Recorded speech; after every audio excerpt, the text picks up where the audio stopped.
Hey, everybody, it's Dr. Dana Martin, your host for the show right now, the Sith Dominion podcast. Welcome aboard.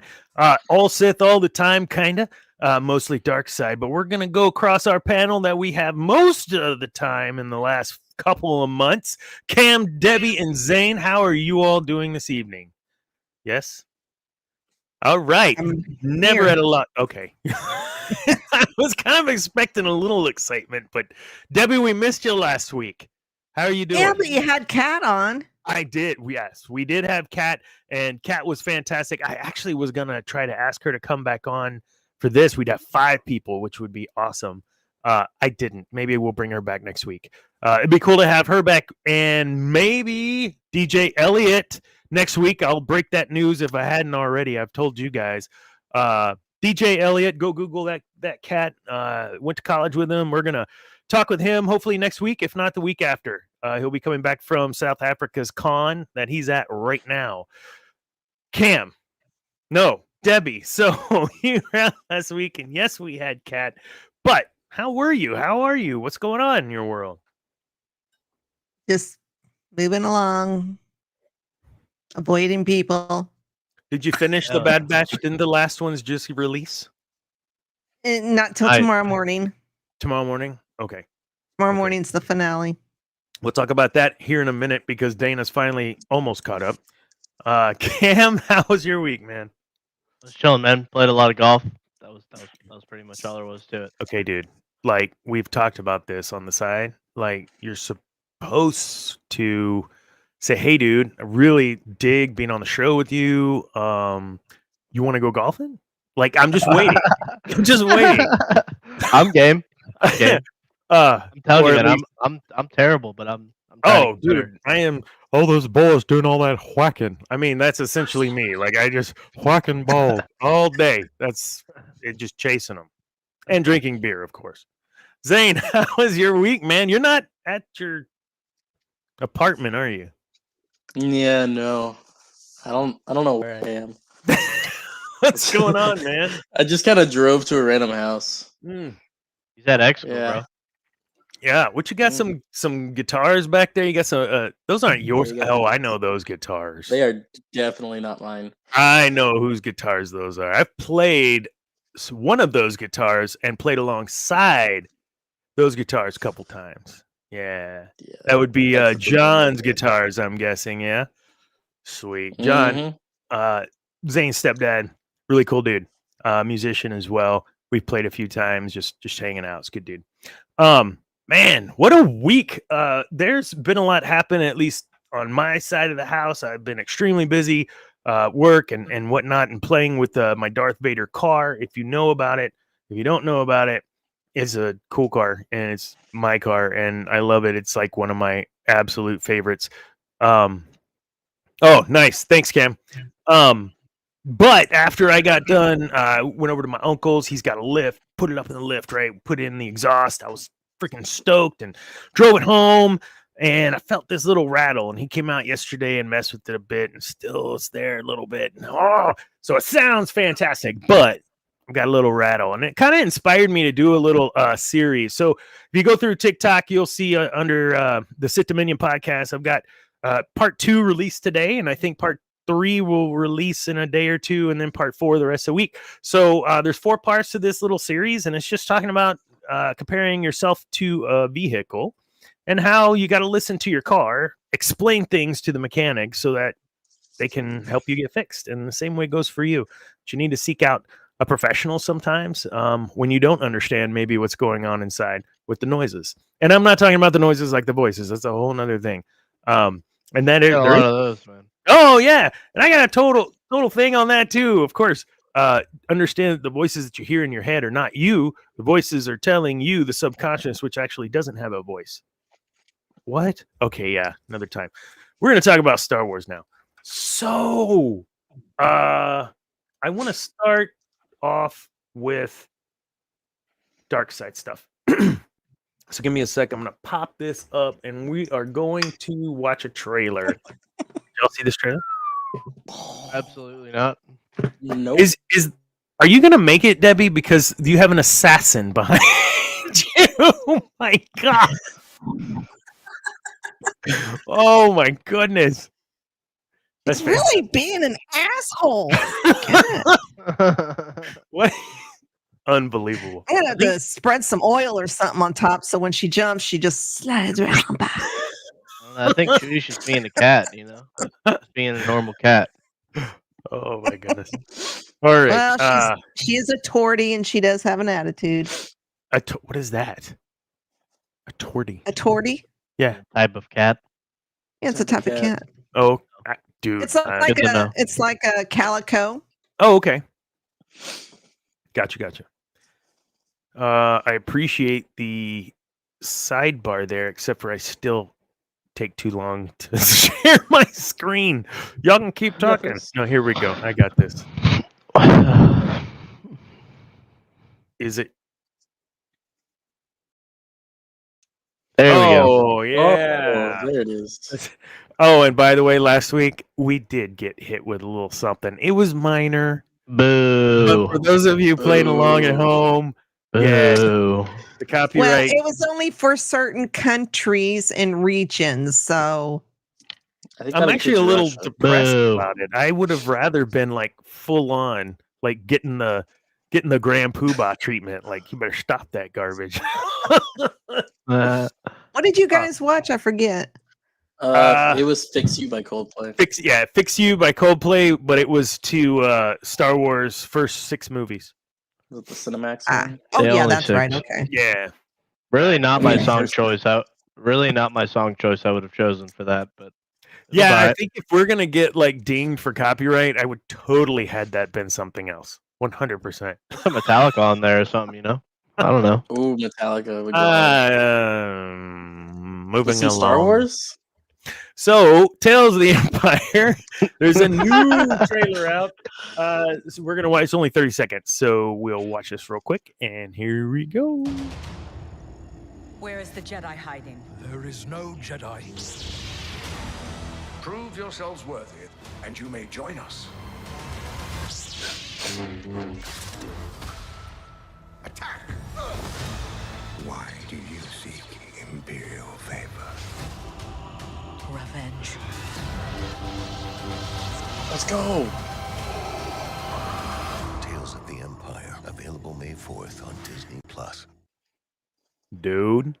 Yo, can you show? Hold on, I'm gonna just look it up. Hold up. What? I don't know how I feel about that Vader design. Oh, what? Reminded me of Rebels design. Which reminds me of really Ralph McQuarrie. Go ahead. Sorry, Debbie. I was going to say everybody's really liking it on the interwebs. I don't know. Might have just looked weird to me. Hold on. Gave me a little Get a little too controversial here. That's what I'm here I for. haven't had enough wine, so no, we're good. Grievous looks great. Yeah. Thrawn looks young. Yes, Thrawn does look young. I don't know about you guys, but I think. Oh, hold on. What's up, Charles? I don't know about you guys, but I think Disney's running this into the ground. Has not been happy with it. Yeah, Charles, right on, man. Great baby. books. Yeah, there's a show or two where we kind of go off a little bit on that. We try to be as neutral and as objective as possible, but sometimes when the wine flows a little bit on Dana, he can't help himself and blame Cam because he goads me into it. So I don't know what you mean neutral. Cam is definitely not neutral. No, I feel like we're a balance. Hey. We are the Force, balanced as one. Like all 4 of us together make a balance in the Force. I am a paying consumer. I have the right to complain. This is true. Also, I will withhold my money. Also, disregard my earlier comment. Sorry, just looked weird to me on the stream. I hadn't seen the trailer. That was cool though, yeah. Yeah, I like it. Yes, that's it, brother. That's it. So I wanted to just touch on a couple of things in this. So once again, we have Morgan, and we talked a lot about her in the other show where we really focused on what was happening there in that episode, specifically with Ahsoka, where she's making some concessions with the Empire, and Thrawn's happy with having her. Go ahead. Were you talking about what's her name?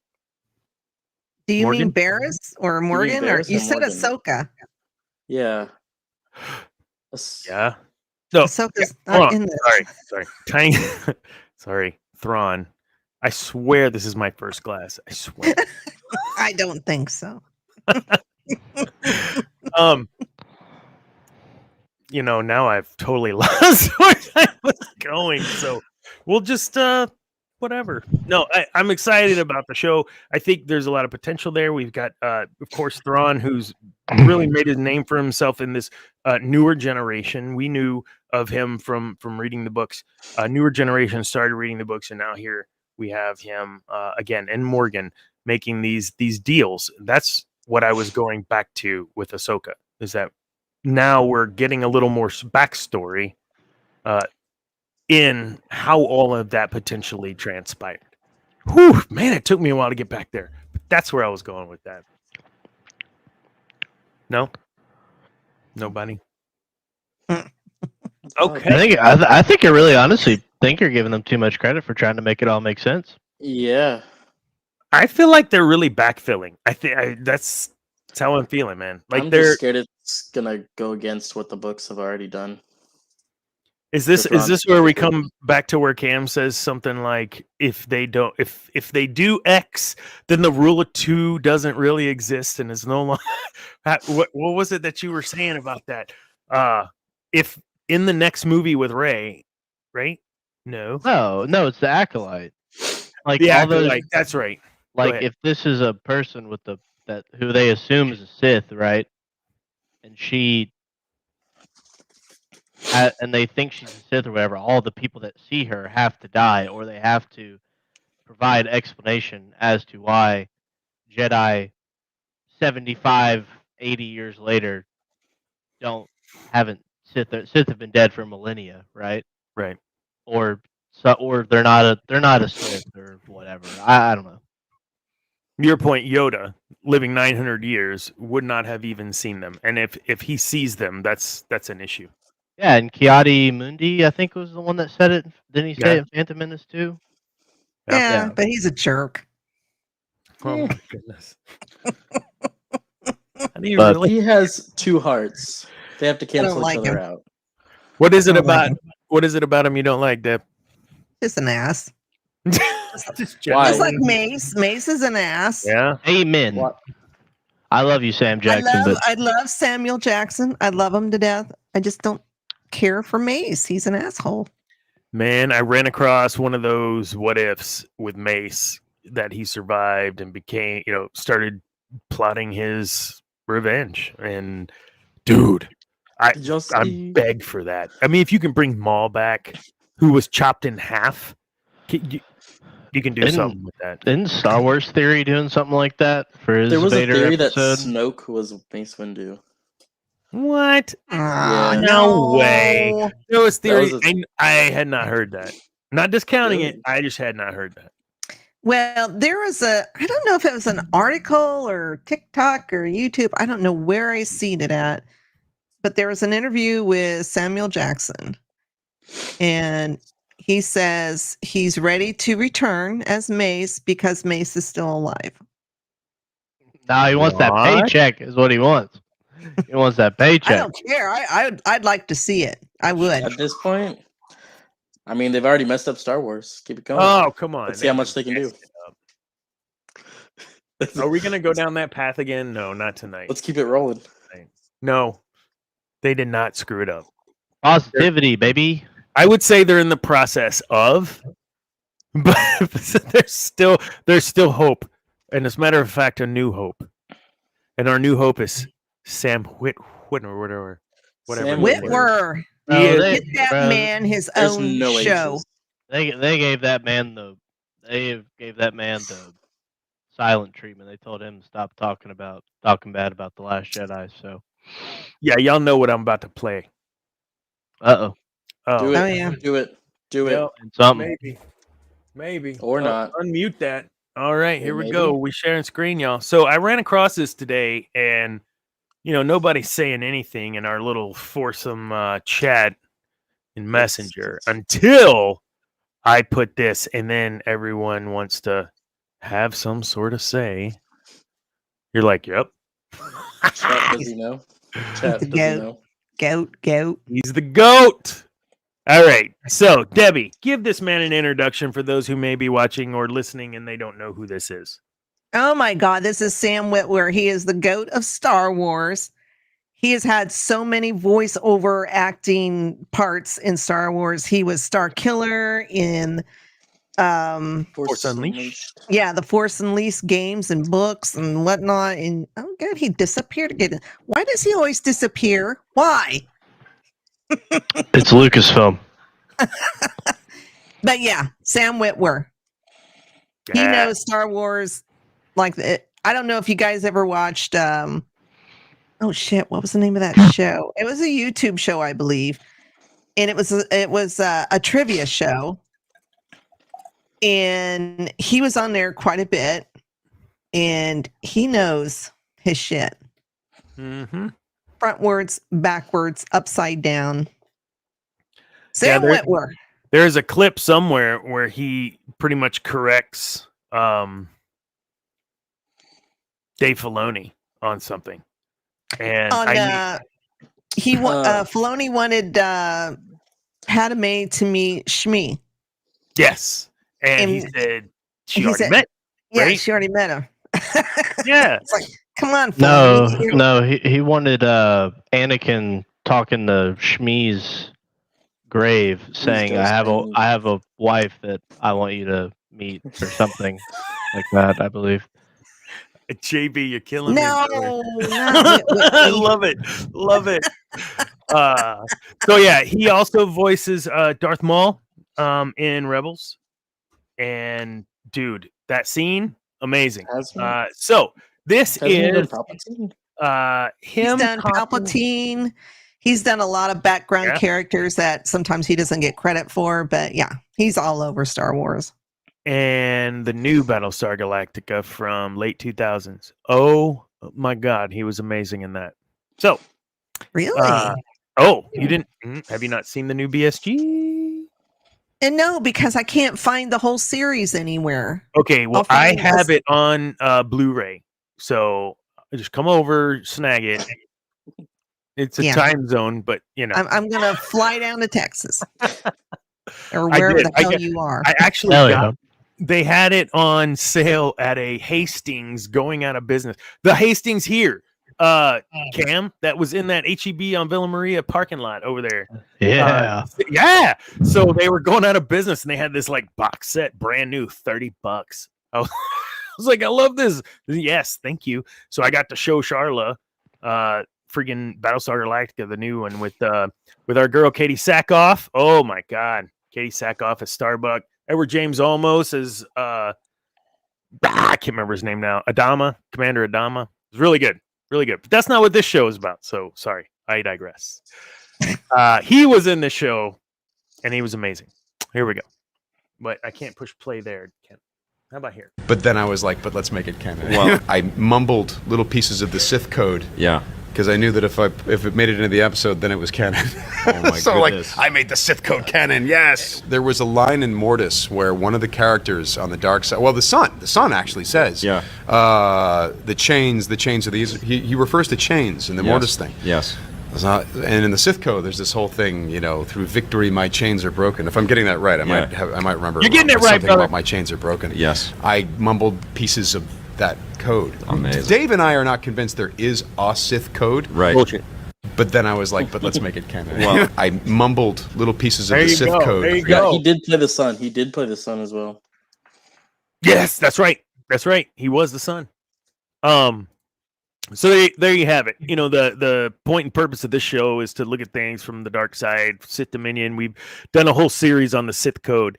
And then to hear that, maybe not, they're still kind of debating whether it's canon. I did not know that, one. And two, thank you, Sam, for making sure it became canon, at least some of it. So, any thoughts on that? I mean, besides the fact that you guys blew up in the chat. Well, I mean, what do you guys think about what he was saying? That, trying to put in little bits of the Sith code for him was important. I mean, why? Do you feel like you would feel the same way, that it's important to have that bit? I feel like having some layer to the Sith and dating back to ancient history. I feel like adding that layer to what kind of makes a Sith, and when you compare it to the Jedi Code, kind of how they are in fact opposites. Yeah, when I look through the two codes side by side, I mean, there's certainly a difference in ideology, but I think more so than that, like you're saying, it adds layers to. It's not just Dark Lord of the Sith, and he's gonna go force choke people and whatever. No, there's so much more to that. Clearly, the amount of angst and torment that Vader was in, he aligns with the Sith code, right? Anyhow, sorry. I'll digress that to you. I just, man, I came across that and I thought, man, that dude's onto something, man. I love that guy. And when he does the Kenobi, like that's, man. So Rebels, I don't know what season it is. Last season, maybe somewhere in there. Season 3, I think. It's season Oh. 3. It wasn't last season. No, it wasn't. The last season. Oh, that's when Kanan died. Oh my God, that's when Kanan died. I think it's season 3. Twilight. Season 3. Is it Twin Sons? Is the episode? Yes, I know. Yes, that is the name of the episode. I think it's season 2. I think it's season 2. Let's find out. While Cam is looking that up. Oh, Cam can't talk about Legos right now because he's looking that up. No, I can multitask. What? I got this. Are you talking about my poll? Yeah. Oh, did you make a poll? It's season 3. How do you do? It's season 3, episode 20. Mm-hmm. Okay. So Twilight of the Apprentice, when he appears, is in season 2. But yeah, the whole thing is season 3. Yeah. Anyways, here's the question. So, as we all know, or you may not know, it's a big week for Star Wars fans, especially this Saturday. But Lego, is of course Lego Star Wars, keeping the fandom alive. They're coming out with some good sets. As a Lego insider myself, I got a $30 off for the Ghost Lego set. Nice. Ghost? However, it's still $120. I'm thinking, is it worth it? Yeah. Because I'm Yes. getting the speeder set, right? Dana, scroll down a little bit. So I got at least spend $160 because I gotta get the Troop Federation carrier. There it is, man. Yeah, so I mean, $129 is it worth? Yeah. My wife might be a little mad, but it's all good. But scroll down. Hold up. This Emperor's Throne Room, like that. That one's not brand new though, right? It's new. It's new. Yeah, it came out like 6 months ago, maybe. Oh, that's right. I actually spoke on this last show for those of you that follow along at home, and I'm going to reiterate that my birthday is this month. I was joking just now. I know. I need someone to buy this for my birthday. Thank you. Okay, moving up. Hey guys, birthday's coming up. No, keep scrolling. Keep scrolling. Keep scrolling. Oh God, where are they at? Yeah, is that the medal? Is it like a medal? Oh, I think so. Yeah, keep scrolling. So you see the pod race? Yeah. I'm getting that, and I'm getting the Droideka for sure. That's awesome. But I just did this. I did the Falcon last weekend. That Droideka's freaking amazing. Oh my God. I'm convinced. I'll get it. Wait, is that You heard it here first. Anakin and what's his face? Sebulba? Sebulba. Yeah. Look at this. Start a wish list. All right, everybody. Let me give you my wish list. Don't send me anything for my birthday. If you want to send something like Wounded Warriors or something, I don't need Legos. Guys, his birthday, May, so you got till then. End of May. End of May. Oh, let's see. Do we have a show on that day? Sometimes that might be cool. No, it's on a Wednesday. Okay, thank goodness. What a good son. He knows. I know. He knows. Also, everyone go see Phantom Menace in theaters this weekend as well. May 3rd through maybe the 7th, maybe the 6th. Support the old shows, please. My Support son and the- I are going Saturday. Support the good stuff, man. Support the good stuff. And I'm gonna have to see if it's by me. My goodness. Oh, it's got to Alright. be by you, bro. You got a Cinemark over there? In like Buda, probably. Not where you're at right now. Oh wait, you're heading back Thursday or Friday? There's, yes. Are you staying over? Or are you just Where? passing through? Probably just passing through. Just passing through, sir. just passing Oh yeah, through. it's at Evo. Shirts. Kyle, yeah. I'm Awesome. chilling. All right. That's kind of some news and things and whatnot over the last week. We're all caught up ish. I did want to talk a little bit about Ventress. We've talked quite a bit about her on this show in other episodes. Yes, Dana is. Yeah, he loves him some Ray, and I know not everyone does, but that's okay.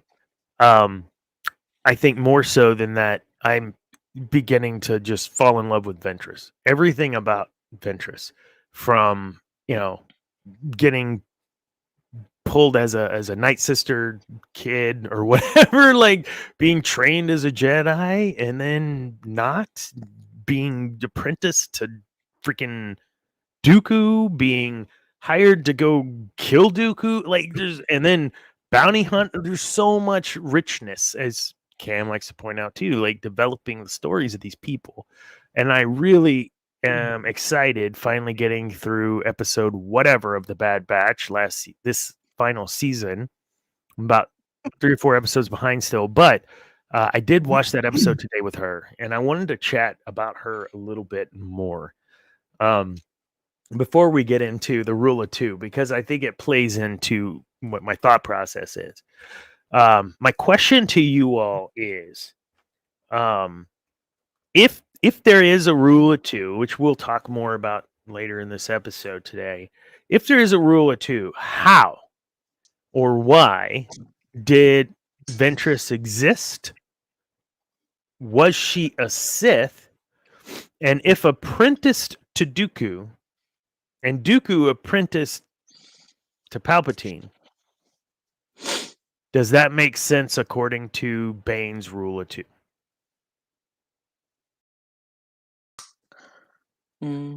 I can't hear you if you're talking, Cam.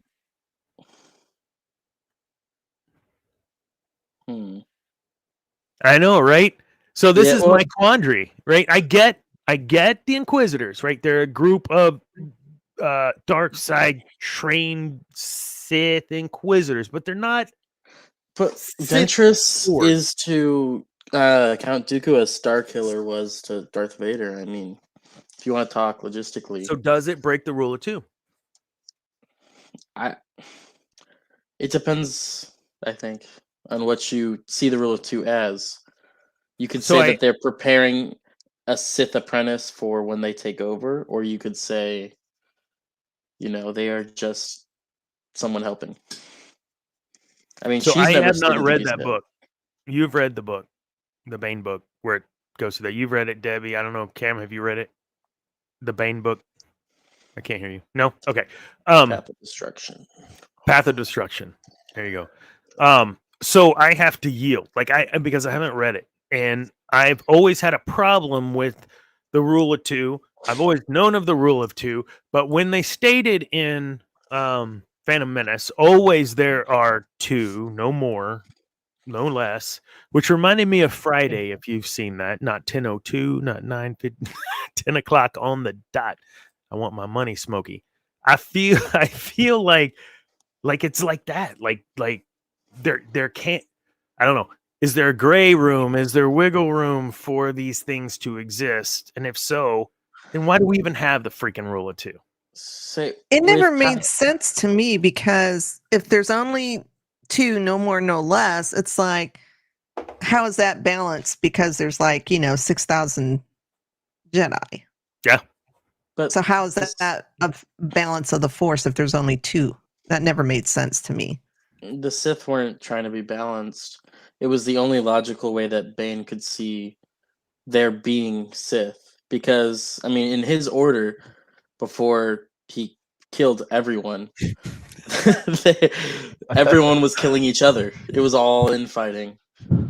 So how many years passed between Revan and that group? I'm sorry, not Revan. Treya.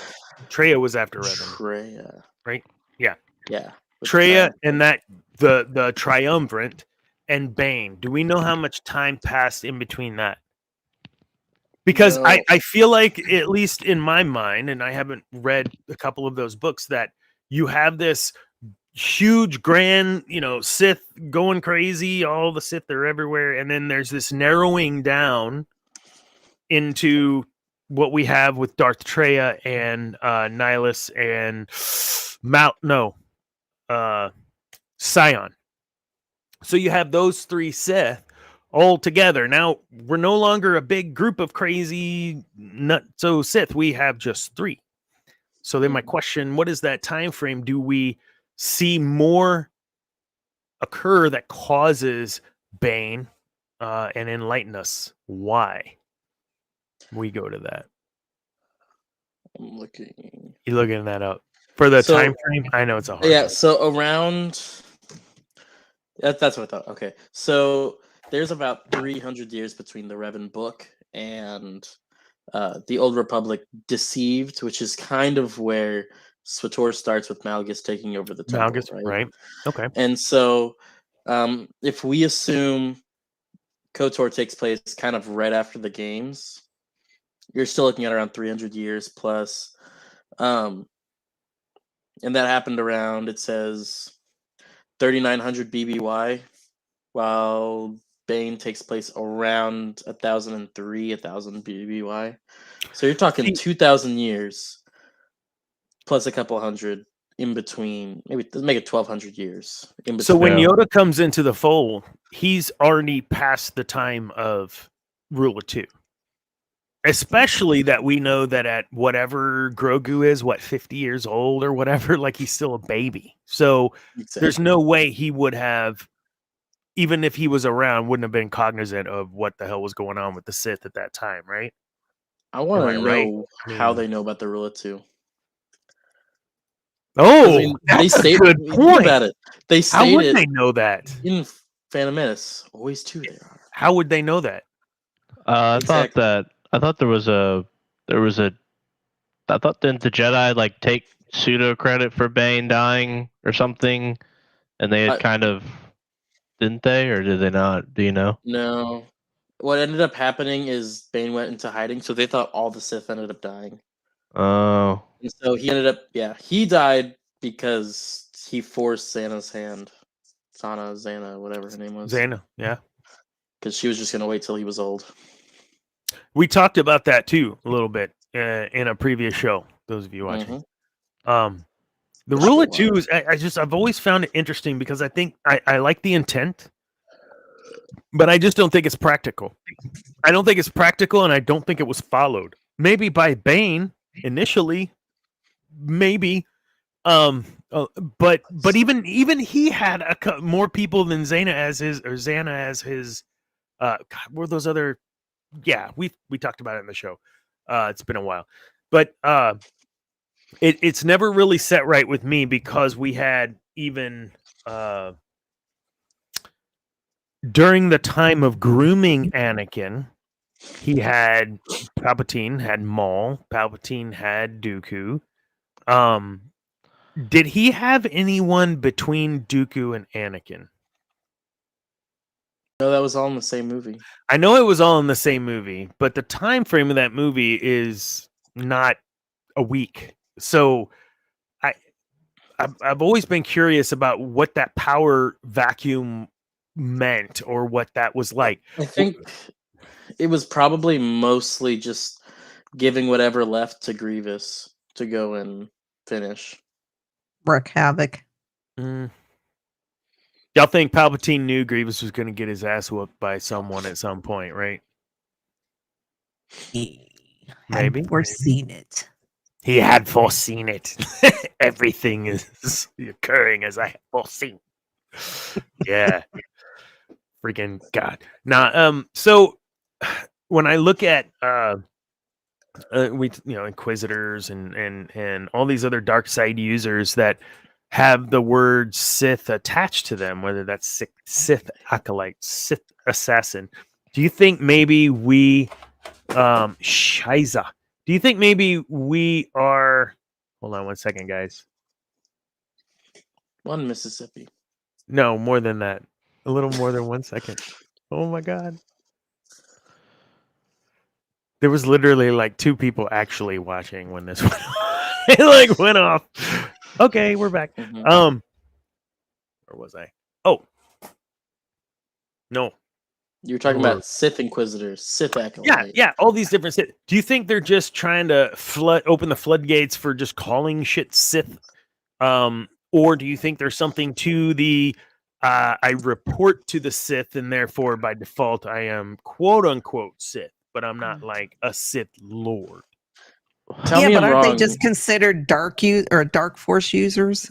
Gonna say they were never, I thought, actually called Sith. They were just the Inquisitors. And for the show, it's just the acolyte. We haven't heard the name Sith used for them yet. So maybe I'm thinking more in the lines of SWTOR, Knights of the Old Republic, where they do use the word Sith. But I think to your point, those aren't canon yet, are they? Those games? KOTOR isn't, and then no, SWTOR it shouldn't be. None of the LucasArts stuff's canon, so no, they wouldn't be. it to be. See, I think like what I was trying to say earlier before I was having mic issues, I think due to the large jump in time that we go post Bane, like Tenebris, Plagueis, and then Palpatine, they weren't exactly enamored with that rule. And I mean, Palpatine is, I think we've all kind of said his ultimate goal was to rule the galaxy. He was like rule of one, I guess you could say, or something like that. And kind of everyone under him was going to be just mere tools to act out his will or the dark side of the Force's will or whatever, So not necessarily. I don't really think probably up to Plagueis, maybe even Tenebris at the time, like the rule of 2 even means anything to the Sith at that time because it's been what? Almost 1,000 years, almost 1,000 years. Yeah, and at that time it's bound to. They're just not going to be as well. That makes no sense, because I don't know. That's kind of my thought on it. Thing. How can you stick to that rule when the galaxy is a mighty big place? There's all kinds of planets. How is one to know if there's a Darth, Dark Lord on, a planet that's, 10 million miles away from where you're at? How you can't enforce it. Yeah, logistically, that does not make any sense. Yeah. And like I've mentioned before on this show, I just finished reading Fate of the Jedi, and Luke and Ben stumble upon Sith at a Maw station, and then find out that there's a whole freaking planet of Sith. Not Sith in the sense that we kind of relate to. I mean, yeah, they're dark side users and everything, but yeah, there's a whole planet and nobody knew about it. So the rule of 2 never made too much logic sense to me. It's illogical. It seems that it was made to protect. I mean, I get it was made to prevent the infighting, but then you wouldn't have the army in the way in which you could have had the army if you didn't have the rule of 2. If you could just figure out how to be a good leader, like Palpatine ended up doing, and take take influence instead of just threatening everybody. I think at the end of the day, then you have the Sith that would be able to do those things on a grand scale without all the infighting, without having to have this. I think we'll start doing quote bunny ears rule of two. Because did Dooku have another apprentice outside of Ventress? Was Savage his apprentice? No, that was. Didn't he technically find Maul again? Well, Didn't he train Grievous? Didn't Grievous said that to Obi-Wan? I mean, maybe not, not quote unquote an apprentice, but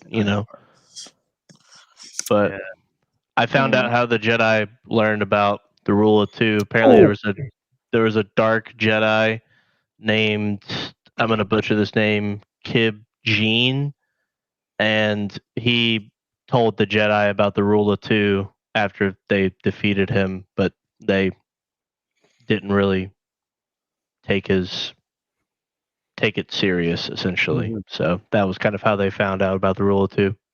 Well, that's in Legends. So in Legends. Just want to preface that.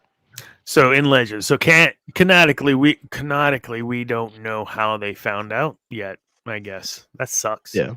And that sucks because it's just one more thing that they've done. I say they collectively because that was in Phantom Menace, which we know Lucas did. So, where was his head at? What was he thinking in this? Did y'all see all that garbage this week with the rumor that Lucas was coming back to do a series? He's not coming back, man. He's not coming back. He's not coming back. They're not coming back. Yes, that's why I said. I don't know if I want to know. There's no way this guy's coming back. Do not come back. Do you think like a joint? Okay, come on. So who would you want paired with? We know we don't want Lucas alone. Who would you want paired with Lucas? And what would you want the show, a series, to revolve around? Witwer. We've already talked about this, Dana. I don't know Are you not if listening? Lucas can come back. Because none of it is his intellect, like none of it is his property anymore. Yeah, but he has advised on movies and shows. They've had him on set. But having him for a full full series now. I don't see that. Especially with like how he handled the Phantom Menace, it was like, or Phantom Menace, the prequels, it was like, this is what I want and I'm doing it. Dude, pie in the sky. Okay, imagine pie in that the sky. with purists like Sam Witwer and Dave Filoni, where they're like, this has already been set in the canon. I feel like Lucas would be like, that doesn't matter. Yeah. I let me give you an example because I don't think I'm articulating this correctly.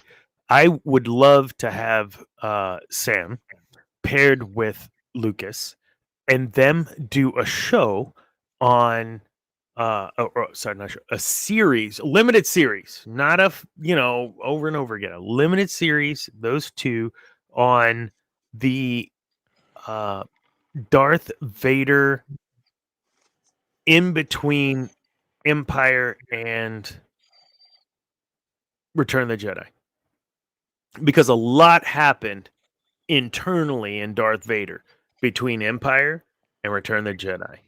And I would love to see how all of that plays out with both of them in charge of writing. And I say that because we know Lucas is all about redemption arc. He's all about these things. And Sam gets what Lucas does in his storytelling and also gets the lore. Okay, I'm done. That's the example I'm using. So what would you want to see Lucas paired with who and a series about what?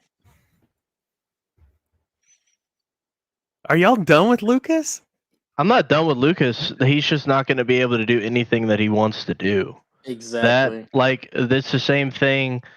It's the same reason why Favreau left Marvel, and it's the same reason why he probably is. I mean, he's supposed to do the Mandalorian movie or whatever, but the same reason why he has gripes with Lucasfilm is because there are suits that make the decisions on what the shows are going to be. People in a boardroom, yeah, they have creatives, and I mean, look at every show that comes out. There's 30 executive producers on a show. You know what I mean? Like, that was part of the reason what made Star Wars so successful is because the person that was actually making it cared.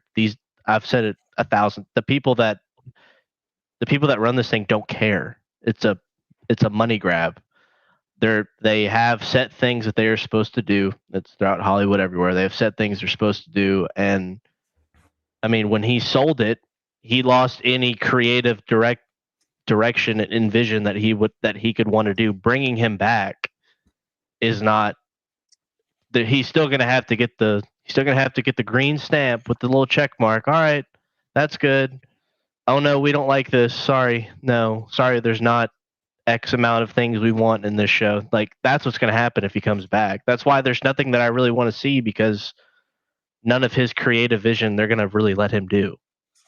Dude, you're breaking me right now with this. Like, you are so distraught that it's like, no, I can't even imagine a scenario where this would even possibly. I'm not even going to gear myself up for excitement over some hypothetical BS, because I know it would never happen. That's what I'm gathering from what you're saying. Yeah, well, Bob Iger rented out Disney World to him and took him around and like, well, what's going to happen when you die? And he's like, well, I mean, you're making a valid point. I really don't know what's going to happen if something happens to me. What happens with this thing I've created?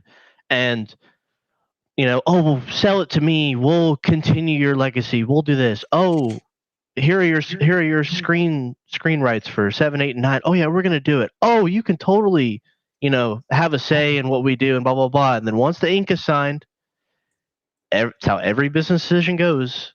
Once you sell your business, and you're a minority owner or whatever, if you're not the majority, you have no say. So I mean, no hypothetical. And he's freaking almost, what is he, 80, 82? Yeah. Like, rest, man. Rest. You, for better or worse, he made the right decision for his family and his future. Just rest, man. Like, ladies and gentlemen, you're watching Pepper speak to Tony Stark right now. Just take that rest. You can just rest, man. Like, you made 6. As I said last episode, he made an IP that spawned such great stuff, whether it's canon or not canon anymore. There's still good stuff out there, and let what they're doing now, just let them do it, because it's coming one day if they don't turn the ship around. Well, here's my take on it. Lucas would never come back. As much as the toxic fandom would, they've been begging for him to come back for years now. When these are the same people, the same freaking people who. She's trying to hold nicely. Yeah, I'm trying to hold my sailor language here. But these are the same people who bitched and griped about the prequels. Mm-hmm. I was not one of them because I loved the prequels. But yeah, these are the same people. And you think Lucas is going to come back and have to hear that with whatever he would come out with now, and have to hear the same bullshit. It'd be on steroids too. That's why it was one of the reasons he sold. Yeah. Because he got tired of people bitching about his movies and his vision. So suck it. I have a sidebar question, and this might be more directed at you, Debbie, because I know you. I closeted. I'm a bitch. I know. 100%. No, because I'm going to chat clip that. Debbie, you're the beacon of positivity for the Sith Dominion. What do you mean? Oh my God, Debbie, we missed having you on the show. Yeah, well, F you, we're never coming back. You're a Star Trek fan. Yes. Okay. I am too. TNG's my jam. I've watched all but did they just release a new Discovery season or about to or Final something? season, yes. Yeah, so I got up to whatever the last season. I haven't watched that yet, and I watched season 1 and 2 of Picard. Wait, 2? There's 3 seasons. 3 Picard? seasons. Yeah. So You could I have love skipped season 1 and 2 and just went to 3. that's what I hear. It was a lot of time, and some of it was really slow. But at the end of the day, I love Star Trek too. I would love to be on your podcast, Stars, Captain's Log, and Lightsabers.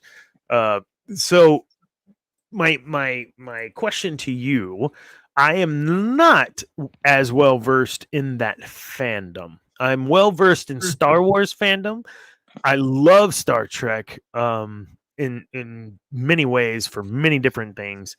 Not a huge or not a popular thing to say, but like First Contact, I really like that movie. So, anyways, Pretty good. yeah. So tell me about, because I don't know that fandom. Tell me how that fandom is, and then kind of compare. Is it like that with that fandom whenever a new movie comes out? Like Counselor Troy being the first woman to drive the Enterprise and she wrecked it. I mean, stuff like this. Does this bother? Well, I'm such a jerk.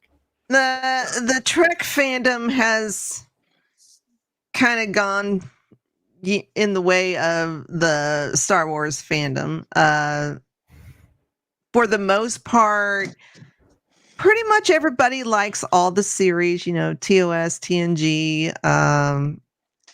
Enterprise is kind of a hit and miss with people. Then you got DS9. I didn't watch that for eons because I just couldn't get into it. And then I finally sat down and watched it.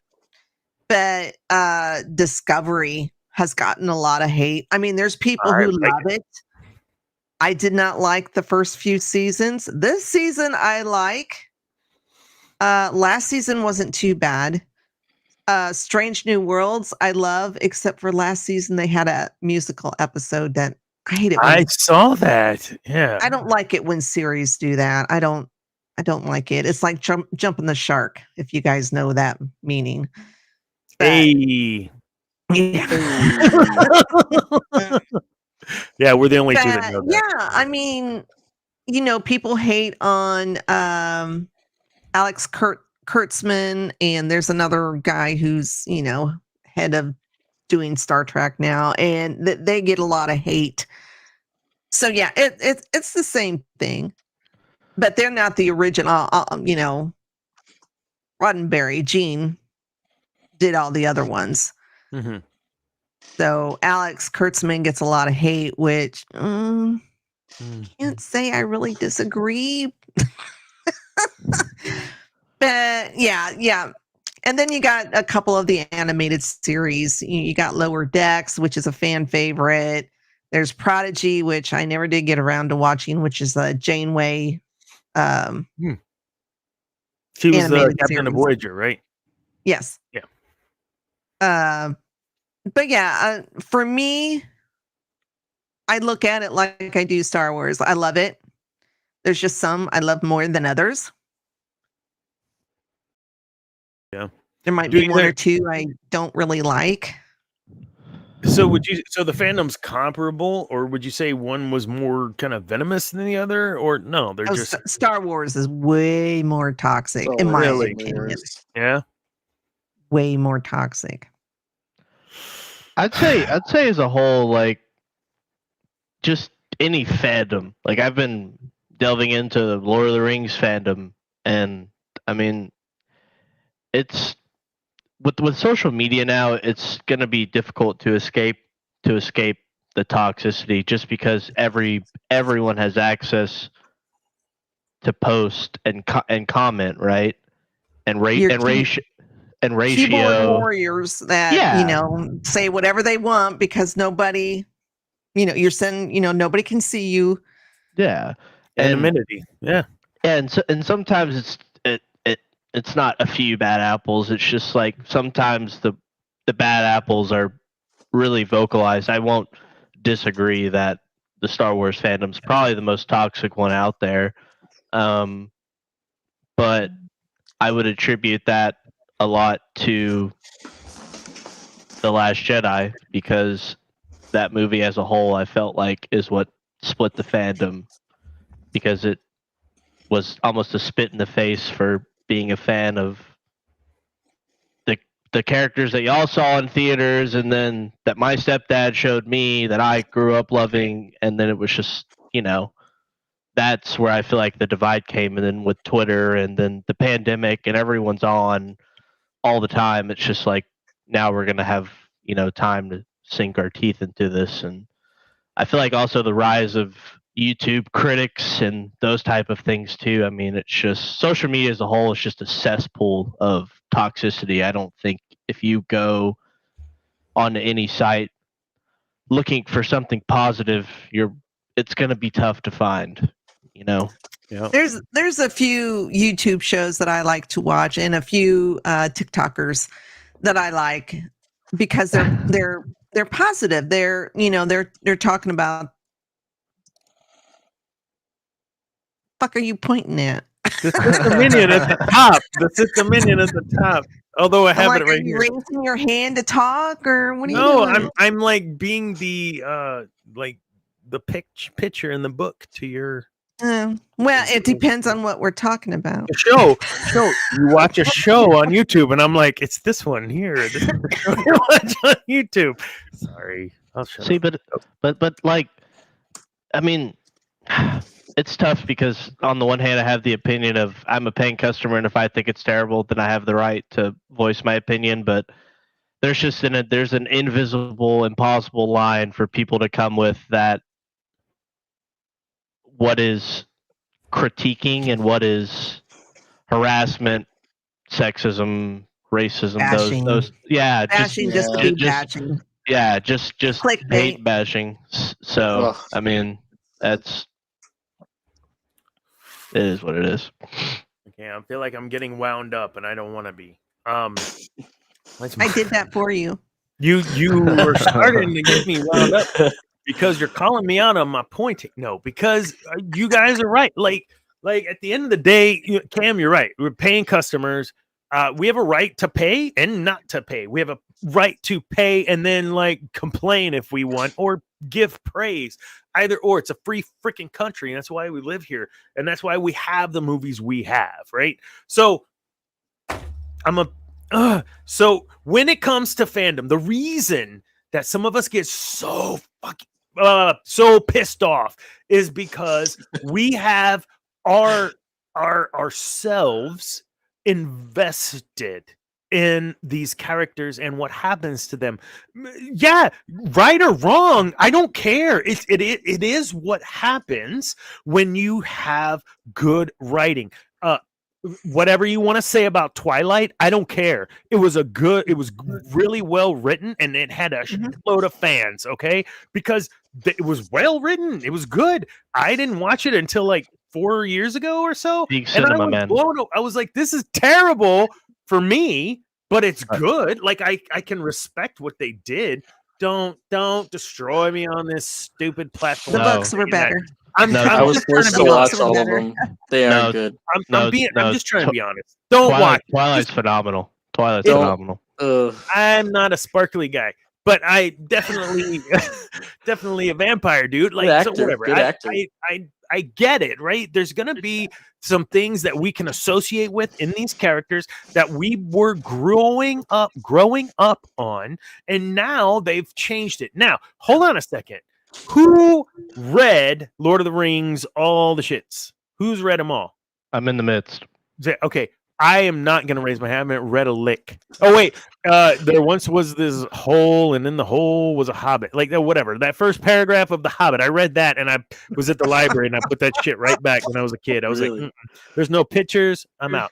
So but they have a fandom as well. And I remember there was some chatter when some of this came out about this or that or whatever, but not with the same level of toxicity. And I think it was because it was done well. Okay. Lord of the Rings series on the movies, it was done well. Is it perfect? No. Are there things that could have been done better or should not have been left out? Certainly. That's what we do when we convert books, right? But us as Star Wars fans had made a connection, Cameron, Debbie, Zane, with some of these characters on some levels greater than others. Let's be honest. When I lose my shit about Han Solo is because every kid, what did I say? Something about every kid that was told they were a bad kid could look up to Han Solo and understand that it doesn't matter what other people say. At the end of the day, whatever you feel like in your heart you need to do, and you're going to be all right. I like those kind of lessons we didn't have in the later episodes. So I get it. My question about the other fandoms is it that toxic, or are Star Wars fans just at a different level? And if they are, Marvel is very toxic. Marvel. So yeah, it's a good question. They MCU Mondays, right? That's another show Debbie's on. She's on like 80 shows. She is a celebrity. That's what Marvel's going through their phase 4. I feel like was Marvel's Last Jedi.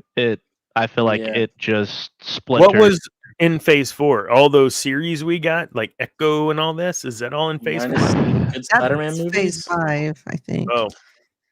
You had Shang-Chi, you had Thor Love and Thunder, which is one of the absolute worst movies of all time. Real quick, I heard Thor, Chris Hemsworth stated he would love to come back and do another one because he felt like he didn't. That was terrible. He's not the one that should be apologizing. There is a person on set called the director, the visionary, that should have known that's not how that character is supposed to be portrayed. Anyways, and then you had Doctor Strange, Multiverse of Madness. You had Spider-Man: No Way Home, which it was okay. I mean, it was a good story. I mean, definitely some like that one. Yeah. It was definitely some sure. but it was done well. I feel like. Then you had the series that She-Hulk, which is terrible. Then you had I couldn't watch. I liked it. Moon Knight. Was Moon Knight phase 4? I still didn't finish Moon Knight yet. Moon Knight was phase 4. Miss Marvel is part of that as well. Yeah, I like Oscar Isaac. But yeah, they're all going down a track where I feel like everyone's just kind of splitting. I don't know if they've had their Last Jedi moment per se, because that's the comparison I'm making, but I feel like they're going through it right now. So my question kind of circles around, do you feel those fandoms are toxic too? And you're saying, yeah, I mean, with Marvel, there was a lot to be dealt out to. James Gunn. Like, I don't know who they're dealing it to. The movies that I really enjoyed, I enjoyed so much that I'd watch multiple times. But the movies, there were a few through those phases that I was like, it's all right. Are you just gap filling for story? And I don't want that with Star Wars. And I feel like who was that stated that? Charles earlier? I'm going to pull that comment back up. I don't think Charles is with us anymore, but you think Disney's running this into the ground? Not been happy with it since they took ownership. We get so damn excited about new content, and we talk about it because we have lived through the doldrums of no content except for a book dark ages. Every quarter. Like it was terrible. And now we have content galore. From what I am watching so far, so good. Like I said, I'm almost done now or caught up to the Bad Batch. What do you guys think? I mean, is it something that they're flooding us with? We're back to the HoloNet news section, but I mean, it's a valid question, Charles. Thank you. Feels like a quantity over quality type of thing right now. It just seems like for all these years we've been asking for more and more content, and now we're just getting a bunch of it, but it isn't. A lot of them have been pretty mid at best. We're not getting the quality we expected from Star Wars.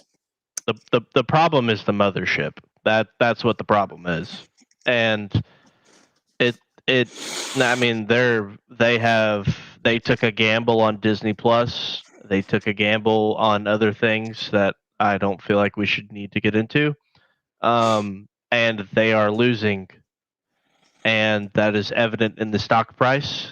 Bob Iger came back for damage control, and he is talking. I've said this before. He's talking like somebody I feel like that is going to start selling things under his mothership. And like Zane said, I mean, they're just focused on quantity, not quality. Nothing. We'll get the show, or we'll get the movie that they put out that you can tell there was some heart and some love for the material that they're putting out, and then you get other stuff like Last Jedi. or I don't know, like Doctor Strange and the Multiverse of Madness, or Thor: Love and Thunder. I don't know. They're just throwing, like, how do you have Christian Bale as your main villain and he has like 15 minutes of freaking screen time? That makes no sense. He was the God Killer. It was Gore, the God Killer. Yeah. I mean, every scene he's in is phenomenal, but like It's movie as a Love whole, and Thunder. In Love and Thunder, I've only seen Yeah. it once, so I didn't even realize Christian. I One didn't with even Russell realize Crowe. that. yeah. It was But a terrible movie. That's I mean- blasphemy. I mean, It was th- very I love fast. Sorry, Cam.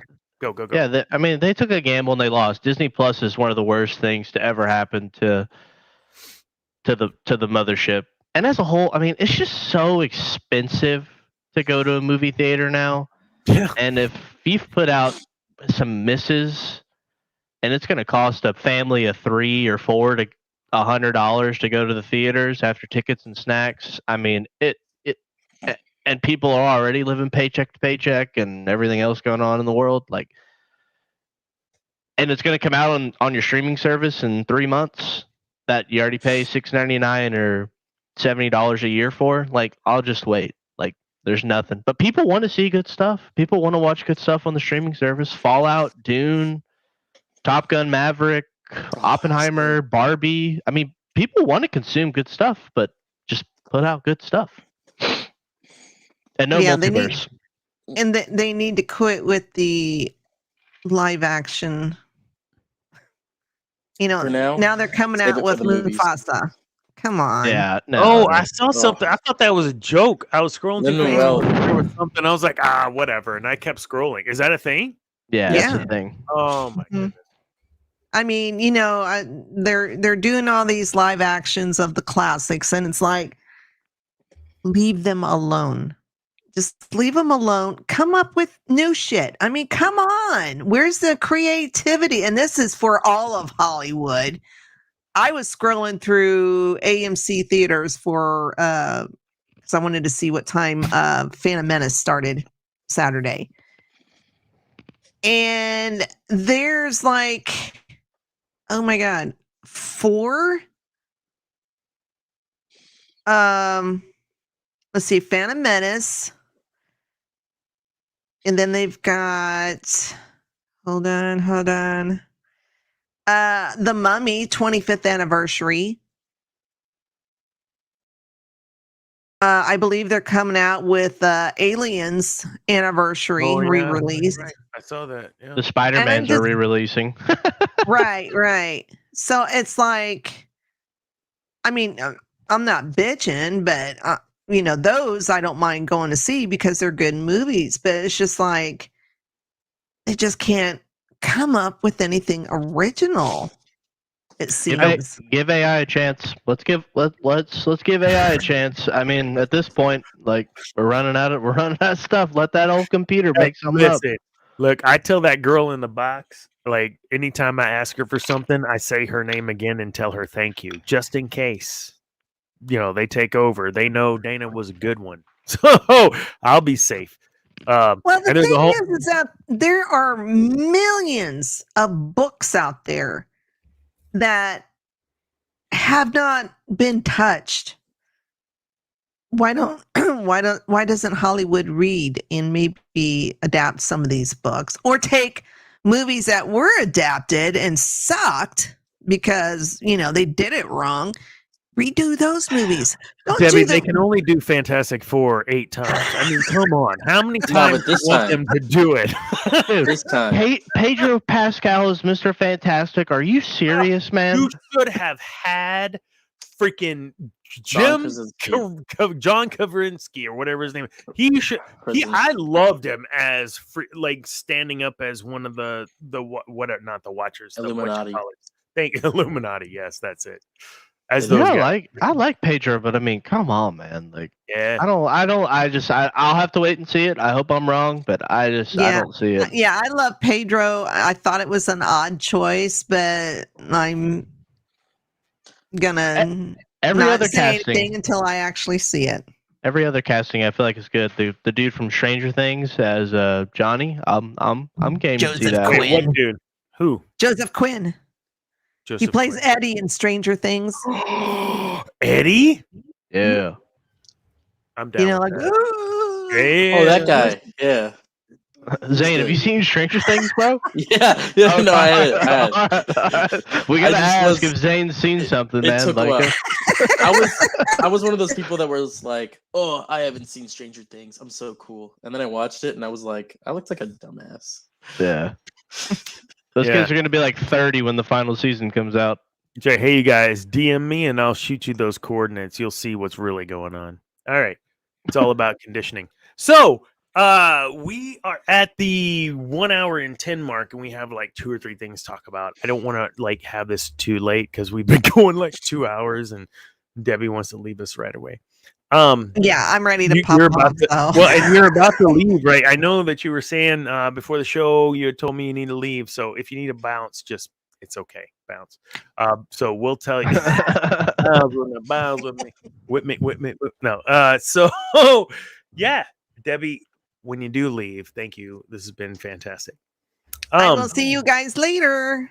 Okay, are you just leaving now? Just leave now. Yeah. Just leave now. Okay, fine. Yeah. Go away. No, You're fine without me. You'll be Thank you. okay. Thank You'll you, be Debbie. okay, I swear. We'll see you next week. Bye. Dana. Okay, I said we'll see her next week. And then there were 3. Okay, now talk to me, Goose. What? Dana, look, here's the deal, man. I had a question for you. I was thinking about this earlier. Hold on. No, it's not going to be. It literally has to deal with the topic we're going. Oh, over, okay. I was afraid I was 'cause- going to have some sort of 'cause, expectation of losing my mind. Hey, you started, man. I didn't start it this time. I feel like that was you tonight. It wasn't me. It was. So You asked the question. yeah. So I was looking at the outline earlier, and I kind of touched on it too, with how Sith, as the years went on, became more disinterested with the rule of 2, and by the time it got to Palpatine, that he had his own vision. Do you think because they lived in the shadows so long and Bane thought that was kind of the way they needed to do it, that it was what we got was bound to happen whether it was Palpatine or not, or is Palpatine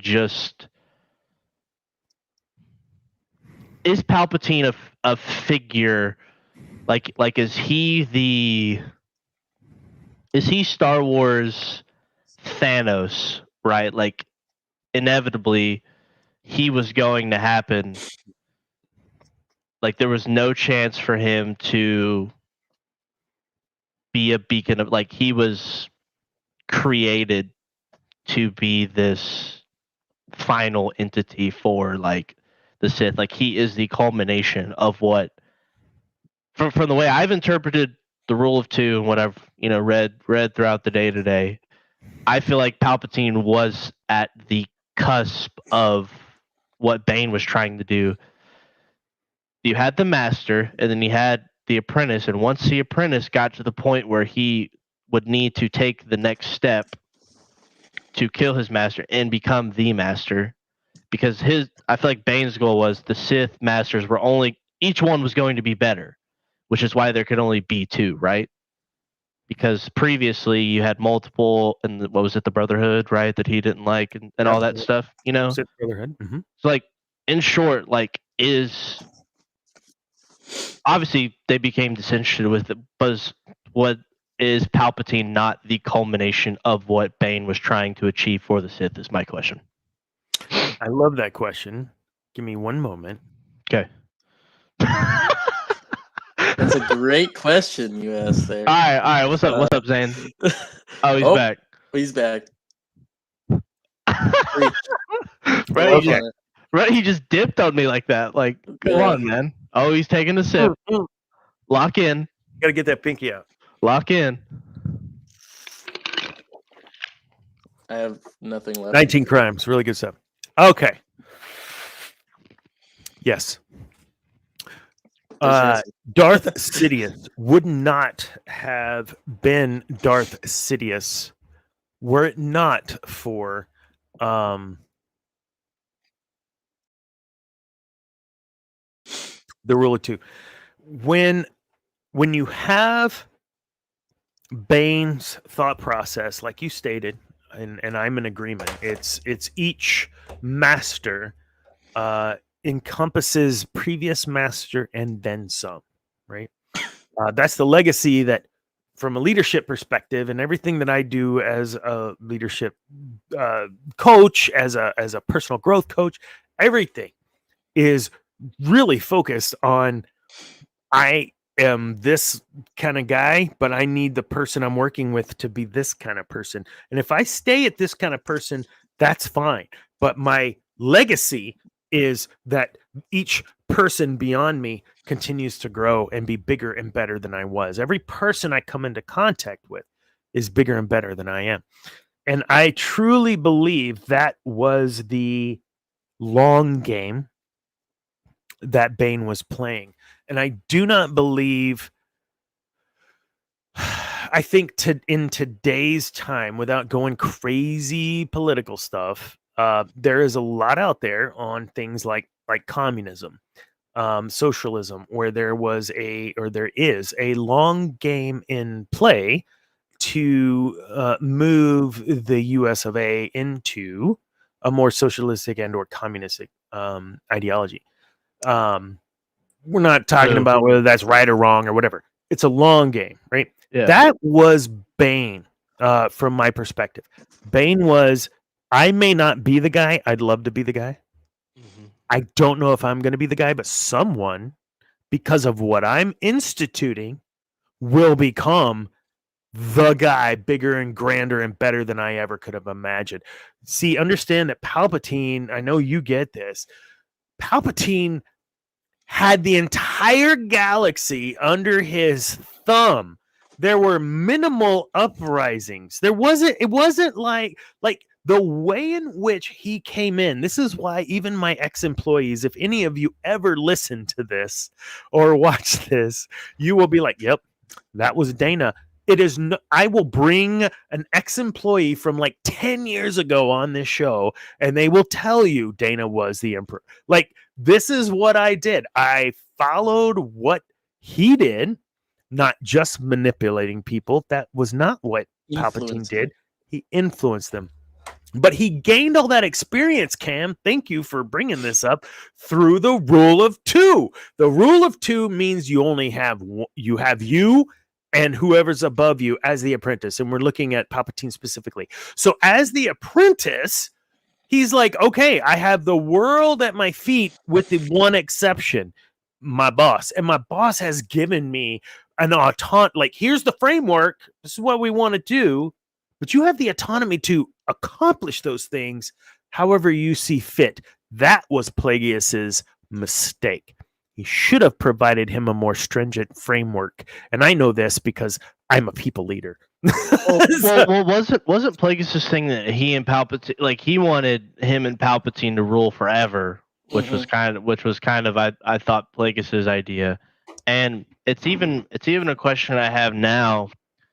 Well, another couple questions. It's like, would Bane then consider what Palpatine did a success, even though he technically, the people that Palpatine came up under, non-traditional rule of two Sith, if we want to call them that. Shout out to Hu Yang.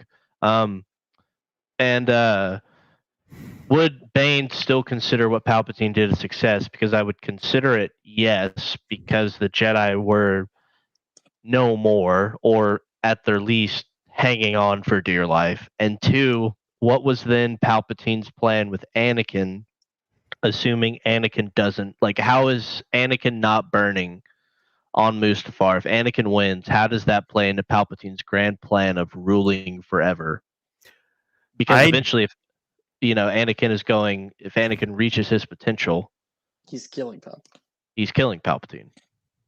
Right, but Palpatine knew this, right? And Palpatine, he not only would see, but he would manifest, right? So whereas Yoda, the Jedi were very much like see into the future, future's always changing, et cetera, et cetera. Palpatine was very much future's always changing. I see it, but I can do things to manipulate or influence the future by making this move or that move. And that's what made him the quote unquote Sith architect. You Google Sith architect, that's who's going to show up.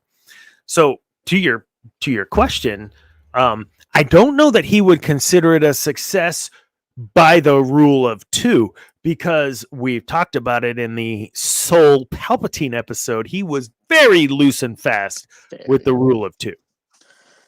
But he used what he had to use to accomplish what he needed to accomplish, which is deeply embedded in the Sith code, is it not? So, It is. So what would Bane think? WWJ or BT? What would Bane think?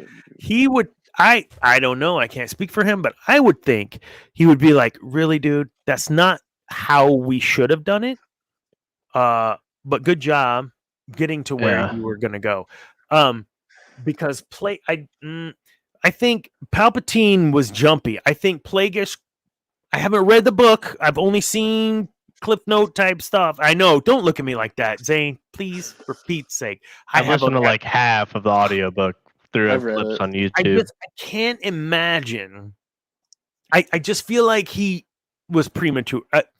Palpatine had to do what he had to do in order to be where he had to be, and we understand that, right? But I think had he just waited, do you think he would have?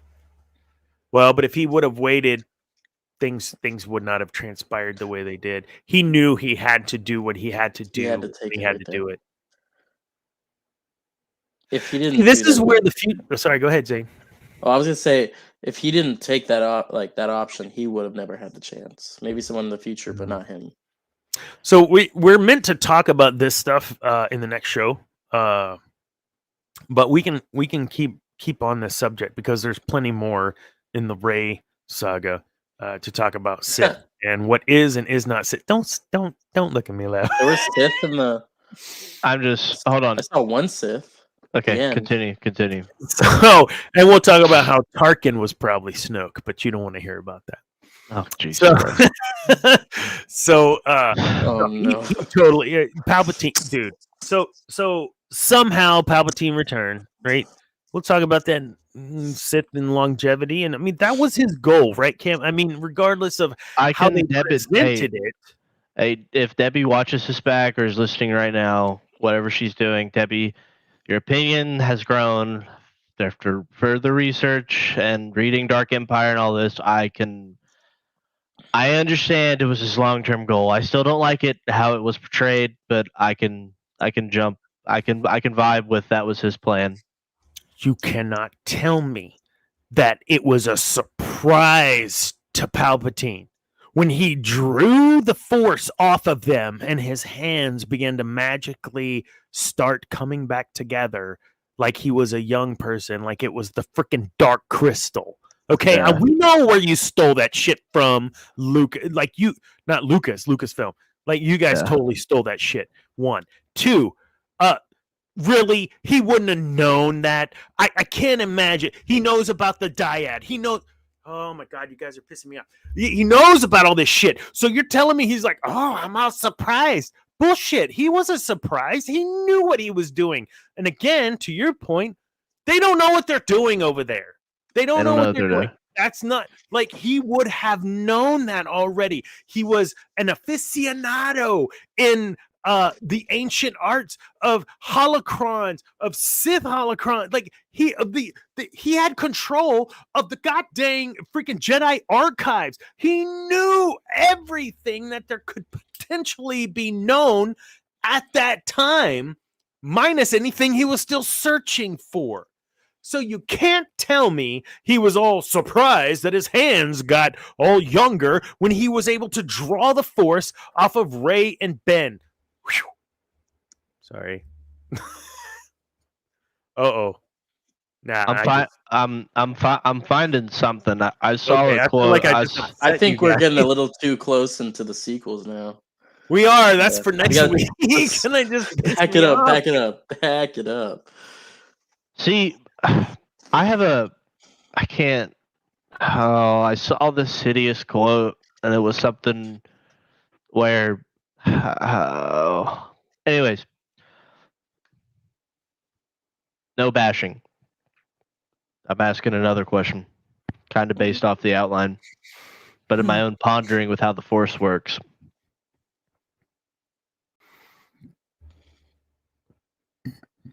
When do you think? I mean, clearly the Force made Anakin because he was meant to restore whatever balance the Force thinks is balance, correct? But assuming assuming Palpatine wins, right? When does the Force finally? Because the Sith's rule is like, I will use the Force as I see fit unto no end. Is kind of how I interpret it, right? When does the Force itself say? Because it's not an infinity gauntlet. It's not, it's not something that the user can just like. When does the Force say this is enough? This is not okay. If the Force has any morality, I don't believe the Force. I don't know. I'm not an expert. My feeling, based on anything and everything I've ever known of or thought of within the Force, is that it is indifferent. It just continues to try to stay balanced. So why was Palpatine and Dooku, for that matter, Maul, so freaking powerful? Because there was like hundreds of Jedi. And what was it? Our boy, Kanan Jarrus, Prince Jr., Freddie Prinze Jr., that you had Palpatine and you had Vader, and they were the most powerful. They killed all the other Jedi. I know. Now we don't have. We have other Jedi, Kanan and these guys, but you had Sidious and you had Vader. The power was on. And so to counter that, the most powerful beings were born: Leia and Luke. The Force doesn't have a goal of good or bad or our perception of which to win or lose, right? The goal is to remain balanced. And if that's the goal of the Force, then we're going to continually have, I don't want to say war, but conflict between the dark side and the light side, which is embedded in us. Every day, Cam, every day, Zane, every day, Dana, every day, Debbie wakes up. Throughout your day, there is the struggle. I don't want to punch that person in the throat because I'll end up in jail, but God, they piss me off. That's my dark side. My light side is, well, they might be having a bad day. We have to be balanced or we end up with ulcers. We have to be balanced or we get run over because we're too nice. Lucas is not stupid, right? I mean, he understands storytelling. He understands the scope and breadth of what he's trying to communicate to us. So I'm assuming, and I think I went and put up a quote here. Plagueis said in the book, in reference to the Sith, 30 in a millennium rather than the tens of thousands fit to be Jedi. So what I'm assuming is because with Jedi, due to their teachings, there's a certain limitation to what that person can become as a Force wielder, correct? Yes. Whereas when you're a Sith, there is unlimited potential as a Force wielder, I would assume, right? Yes. So that would then make sense as to why, like what you're saying with what Freddie Prinze says, like Vader at 80% is better than probably 100 Jedi at 100%, maybe even 1,000. I don't know how to power scale that. I'm not a power scaler, but and then Palpatine at 100% is equally the same, maybe a little more. For 800 years old Yoda, as skilled as he was with a saber at a true or whatever his form was, I can't pronounce that, and his knowledge of the Force, lost to Palpatine, who's only 60 something years old at that point. I mean, and he didn't like to use lightsabers, but he mastered all the forms. But he was not a fan of lightsabers. But man, he could do it.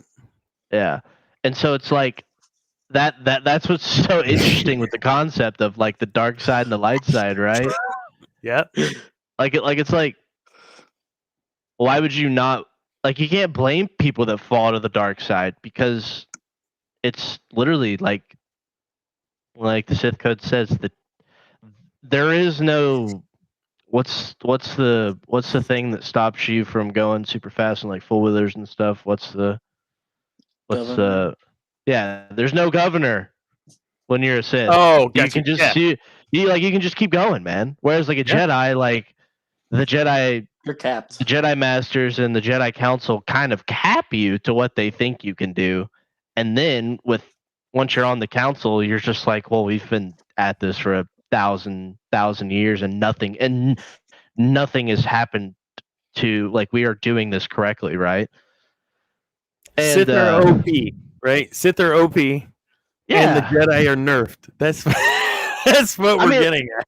Yeah, I mean, yeah, I mean, and that's kind of what I think the Force is kind of maybe. Oh, God, we had talked about something where we had what the Force's definition of balance was, but now it just makes it even more interesting because what's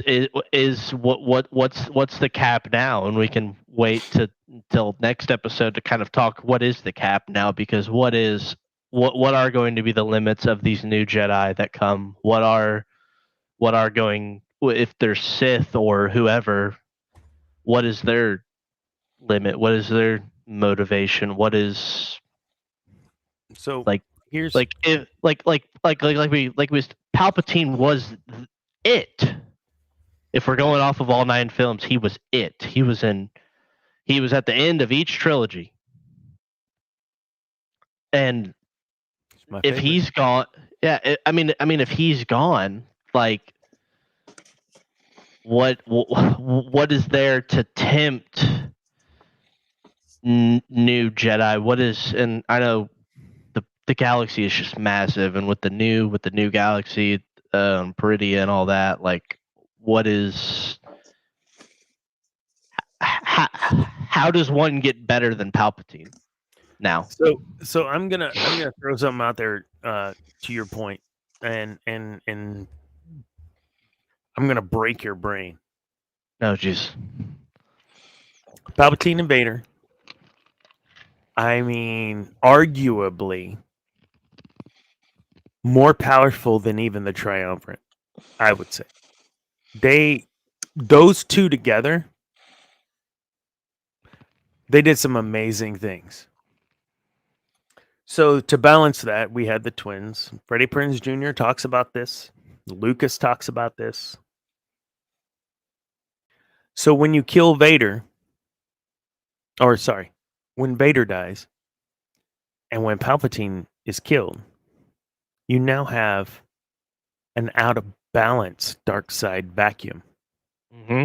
Does the Force attempt to correct it by bringing in more dark side to balance out the light? If it is, in fact, a non-subjective thing, aura, whatever you have, whatever, M count, as they say. Because they don't want to say midichlorians anymore. That's right. They're trying so hard. You guys see where I'm going with this. Am I wrong in that thought process of if if we have twins to counter the superpower of Palpatine and Vader, why couldn't we have a dark side group or person born to counter? If it truly is about balance and not good and dark, or good and bad and dark and light, it's about balance. Yeah. Well, I mean, I think you're right, man, and that's where it's another reason why I don't think they're doing Abeloth with Ahsoka, because I feel like one, that's just, I don't even know from what I know, because I still am, you know me, I'm trying to get to that, but I'm in the middle of Lord of the Rings. But it's like, I mean, where does that power go in terms of where they're at in the timeline now? I feel like it's something they could do with the Rey story arc, because I feel like there's nothing left for them to. What is the next balance? Because is Rey going to have the same limitations for her Jedi and herself that past Jedi have? I'm assuming probably not. Where are Sith holocrons? What planet? What? Well, dude, Coruscant's done. Coruscant's exploded, which is where a shitload of artifacts were because of Palpatine. Both Jedi and Sith. Yes. All right, I digress. I'll stop. Yeah. But, yeah, all the places. Thank you, Disney. You blew up everything we had collected at this point. You're right. Yeah, what do you do? And it's like, what is there to counter the out of balance? Because I think that from what I know, I think that the Force and Lucas had a goal of it has to be, whether this side has 1,000 or this side has 2, there is a balance that the Force has to feel within the universe. I don't know what that is going to be now. I don't know. So the fact that go ahead. I was gonna say pre sequels, we know that I remember you touching up on it was out of balance. Yeah. But why was it out of balance for so long? You know what I mean? Uh-huh. Because who's to say that remember what Kenobi said when he died? You strike me down, I become more powerful than you'll ever know. He became one with the Force. Mm-hmm. Who's to say in a certain way Palpatine didn't, in the same vein, become more powerful in the Force after he had died, almost making up for whatever Luke was? Because from as far as we know, Luke is not crazy as he was in Legends. He's not even half, bro. Like him in that book, he was getting waxed by. I bet a Force Ghost Palpatine would be just as powerful. Yeah. And who's to say he didn't keep getting more powerful, you know, being able to clone himself to the point of, oh, now we have to have Rey just to counteract this growing dark side tension from Palpatine. And for those of you that are listening right now, my apologies. We're going to talk about this on the next show as well, because we're going from Rule of 2 forward, which is a lot of Palpatine. Rule of 2 is where we were supposed to stop, but in this show we keep going, right? I mean, it is what it is. I'm not upset. I just want to preface the people that listen, for the next show we're going to recap some of this, because this is gold too. Like, this is exactly what we've been talking about for 35 freaking shows, man. That when you look at what the Force is, when you look at what we've been taught the Force truly is, not from Disney, not like from the source Lucas, from the source Filoni, from the source Sam, who we talked about earlier on this show, from the source freaking what's his name, anyways. All Filoni? Of it point what who Filoni? I already said Filoni. You did? Yeah. Anyways, all those all these people, Freddie Prinze Jr. Yeah.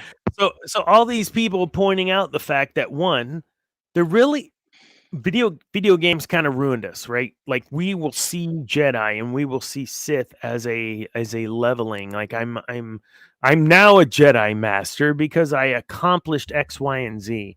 And we should know from the movies, which are canon, that that's just not how it worked, because Anakin was a very accomplished Jedi, but he was not a master. So knowing how the doctrine of the Jedi function, knowing how the doctrine of the Sith function, knowing what we know of the Force and how it functions, I believe that we have potentially in this episode created way more questions than we have answers based on the subject of balance, based on the subject of, if you have the rule of two, how powerful were these two, which is what Cam was getting at a while ago, I believe. How powerful are these two if there's hundreds of Jedi? Sith Lords are our specialty. Who said that? Kenobi. What happened 5 seconds after that? Bitch was laying underneath. Yeah. So we're never in time. So my point in that is, yes, Dooku, badass. However, remember, there was another Sith Lord right there, potentially using a dark side skill to cloud the vision of Kenobi so that Dooku could at least get him in a position where he couldn't interfere, so that Anakin could be tempted to kill Dooku. Again, Palpatine, Do it. next to Vader, my absolute favorite, because of that kind of shit. And that shit was written by who? None other than George Lucas. So F you naysayers on George Lucas. You have to take the good with the bad in that case. If he wants to make episode 2 a love story about Padme and Anakin, so be it. Enjoy it, love it, and drink it.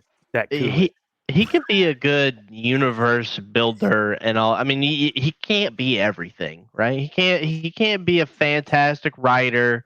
He can't be a fantastic storyteller. Can't be a fantastic world build. I mean, there's only certain things. I mean, at one point, because if you're a jack of all trades, well, then you're a master of none, essentially, right? Right. So, I mean, I thoroughly take George's take on Star Wars, and even the people that wrote the Legends continuity, because each person brought their own take and their own world building to the world that he had created, and the endless amount of roads that he could have that you could take with the story. And so this is the last question from the outline, because I have my answer, hence who I've been, kind of talking about for the last 15, 30 minutes. Who is y'all's most who do y'all think is the most influential and or how is the word in the outline? Critical to the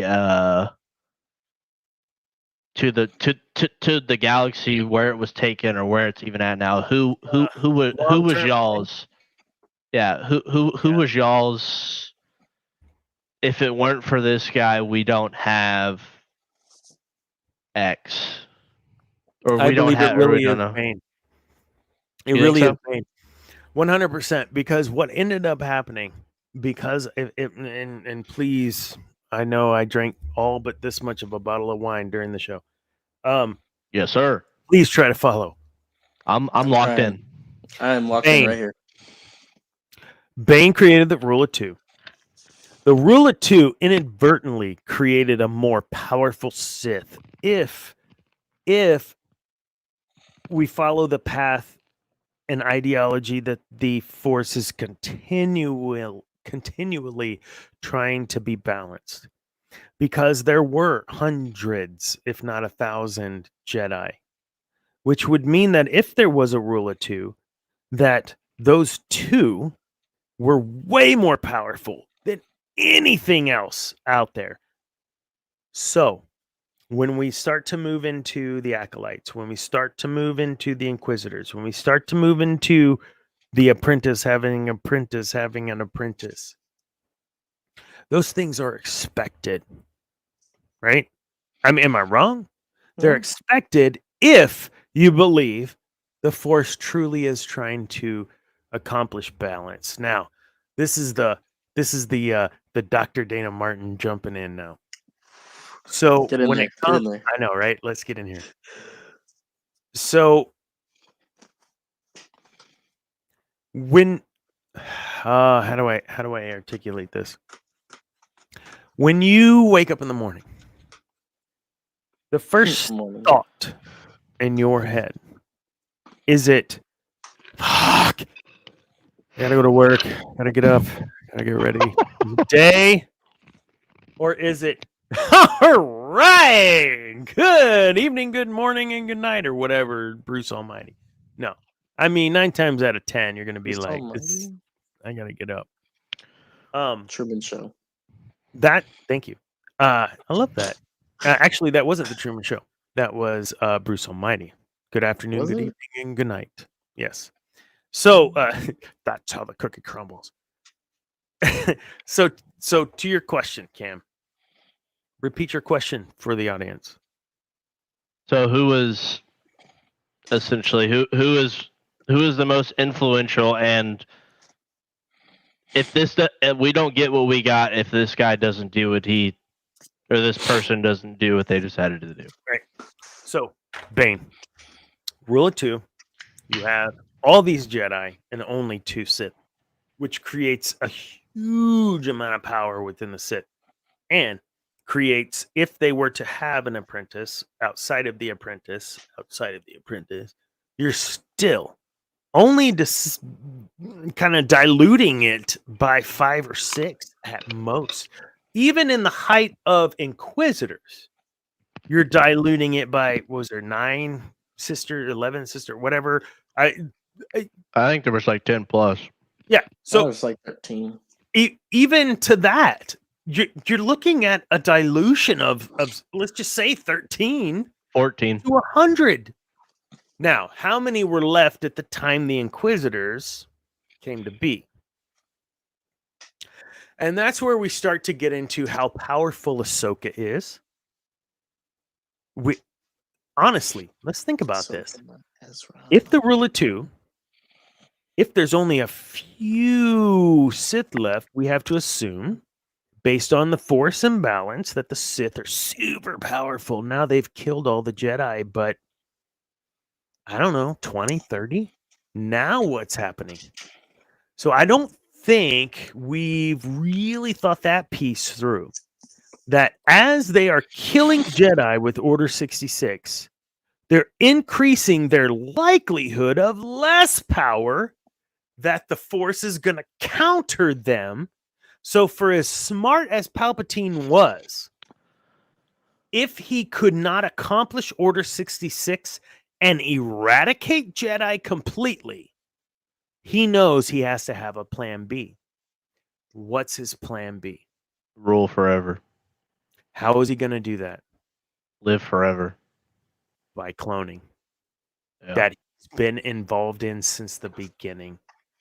So when that last movie came out, and I thought it was stupid and ridiculous on some levels, it made sense from a Palpatine perspective that that's who he was at that time, because he has always been obsessed with longevity. What's up, Dylan? Yeah, he pickle jarred himself 100%. That's exactly what he did. Oh, what's up, Dylan? Oh, you know this cat? Yeah, it's my cousin. Hey, what's up, dude? Yeah. Thanks for My joining guy. on the tail end. You. Here, man. You're catching us on the end. So I hope that answers that question, because as they were destroying Jedi, they themselves were becoming more. They were making the opposition more powerful, and I would have to assume, some way, somehow, Palpatine knew that. He also said in Episode 3, the Jedi are relentless. We must get rid of them. Like all of them, not just like he knew the Force well enough to know if he didn't eradicate them, his rule would be extremely short. Yeah. So that's my take on that. I hope that that answers that. But yeah, Bane, 100% by him creating the rule of two, he created a super powerful group of Sith of 2 or 3 or 4, however that may work. Otherwise, then yeah, it would have been like in SWTOR where they land and they open up the thing and it's all these Sith and everybody's kind of equal and it's who's a little bit better at this or that. No. It had to be that way. Bane had to have the rule of two so that Palpatine would be as powerful as he was to defeat Yoda. Because I believe Yoda was the crux in all that. Another episode, another time. Yoda, honestly, if he didn't defeat Yoda, it's over. Am I wrong? He had to defeat Yoda. How else would he have been able to do what he did? I mean, if Vader wins, It doesn't matter because he wasn't as Vader's never going to win. Vader's never going to win because Obi-Wan is smart. Smarter than Anakin and always has been because he okay. Okay, this is one thing I'll give the Jedi. They're a little clear-headed thinking, right? He knows and he understands that there are things that they teach in the academy. Like it was common knowledge what happened with Qui-Gon. It was common knowledge. Like everybody knew this. This was something that no doubt was taught in like this is how you survive this shit, right? So Anakin knew this is how you survive low ground. Except your boy Kenobi has won on high ground and low ground. Yeah. So he knew Anakin was taught X way. He knew Anakin was going to jump and twist and turn and flip X way. So he knew how to counter it. And it was instinctual. It was muscle memory. It just happened. My heart goes out to Kenobi. I don't think he meant to do it. I think he just did it.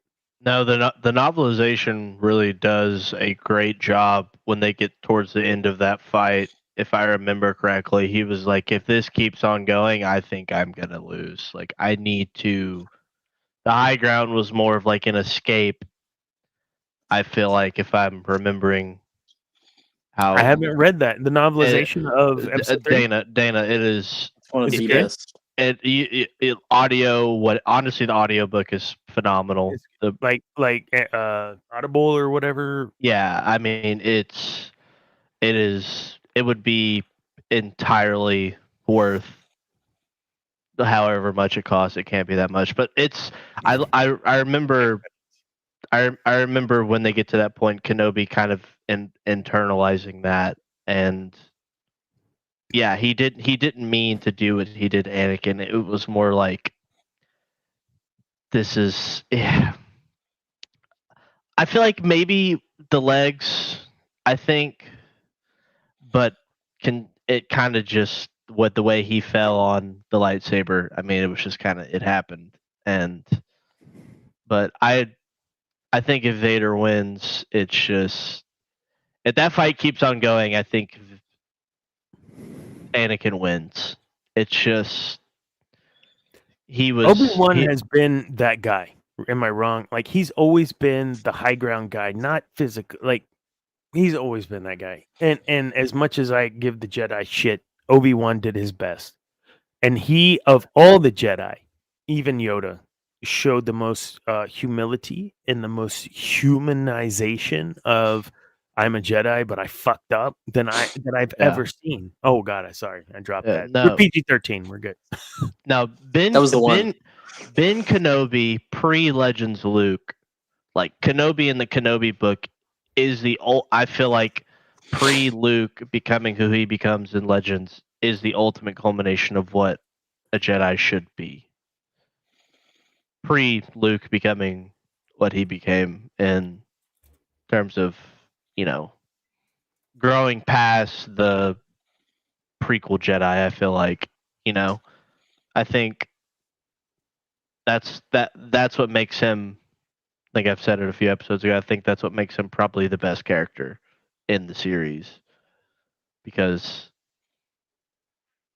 he lost it all,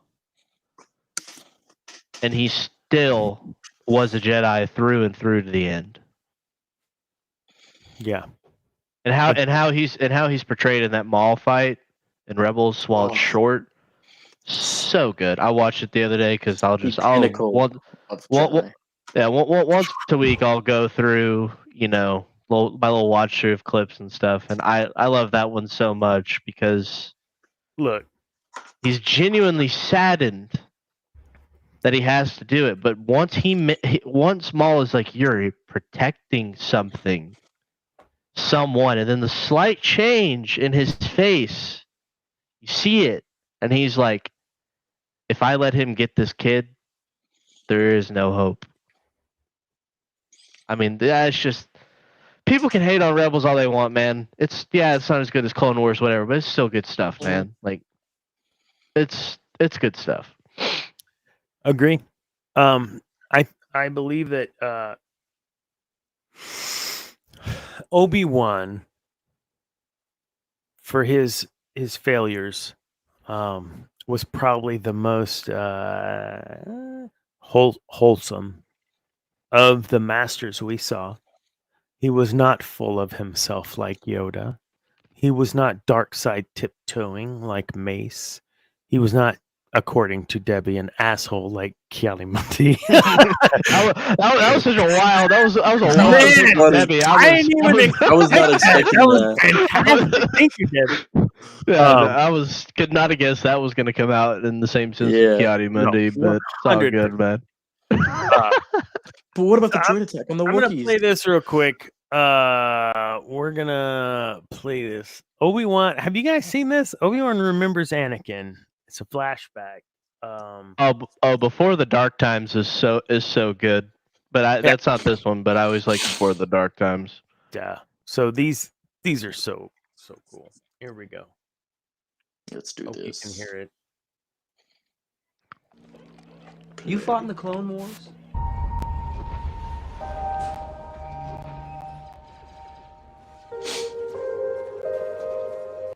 Yes. I was once a Jedi Knight, the same as your father.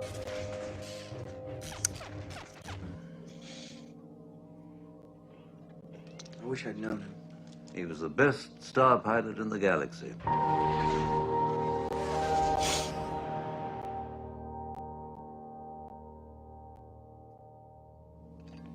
And a cunning warrior.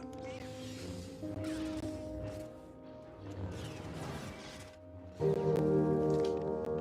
he was a good friend.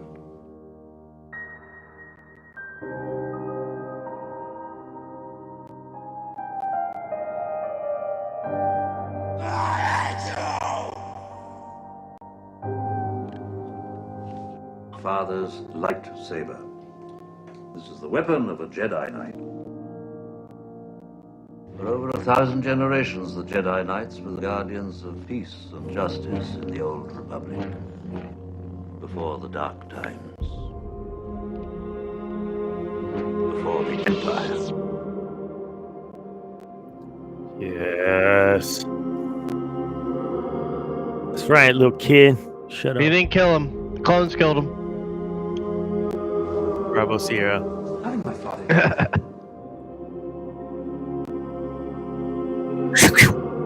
Sucker. Except for the one hand. That has to be tough on Obi-Wan. You know, I just There's a reason why he couldn't kill him. I loved you. I loved you. Okay, he uses past tense there. A young Jedi named Darth Vader. That's not an Pupil of accident. mine until he turned to evil. That's some bullshit right there. Helped the Empire hunt down Mama, and destroy word, the baby Jedi mama. Knights. The dark side. And Debbie would bro. say, "Good, He good, got deserved him." that.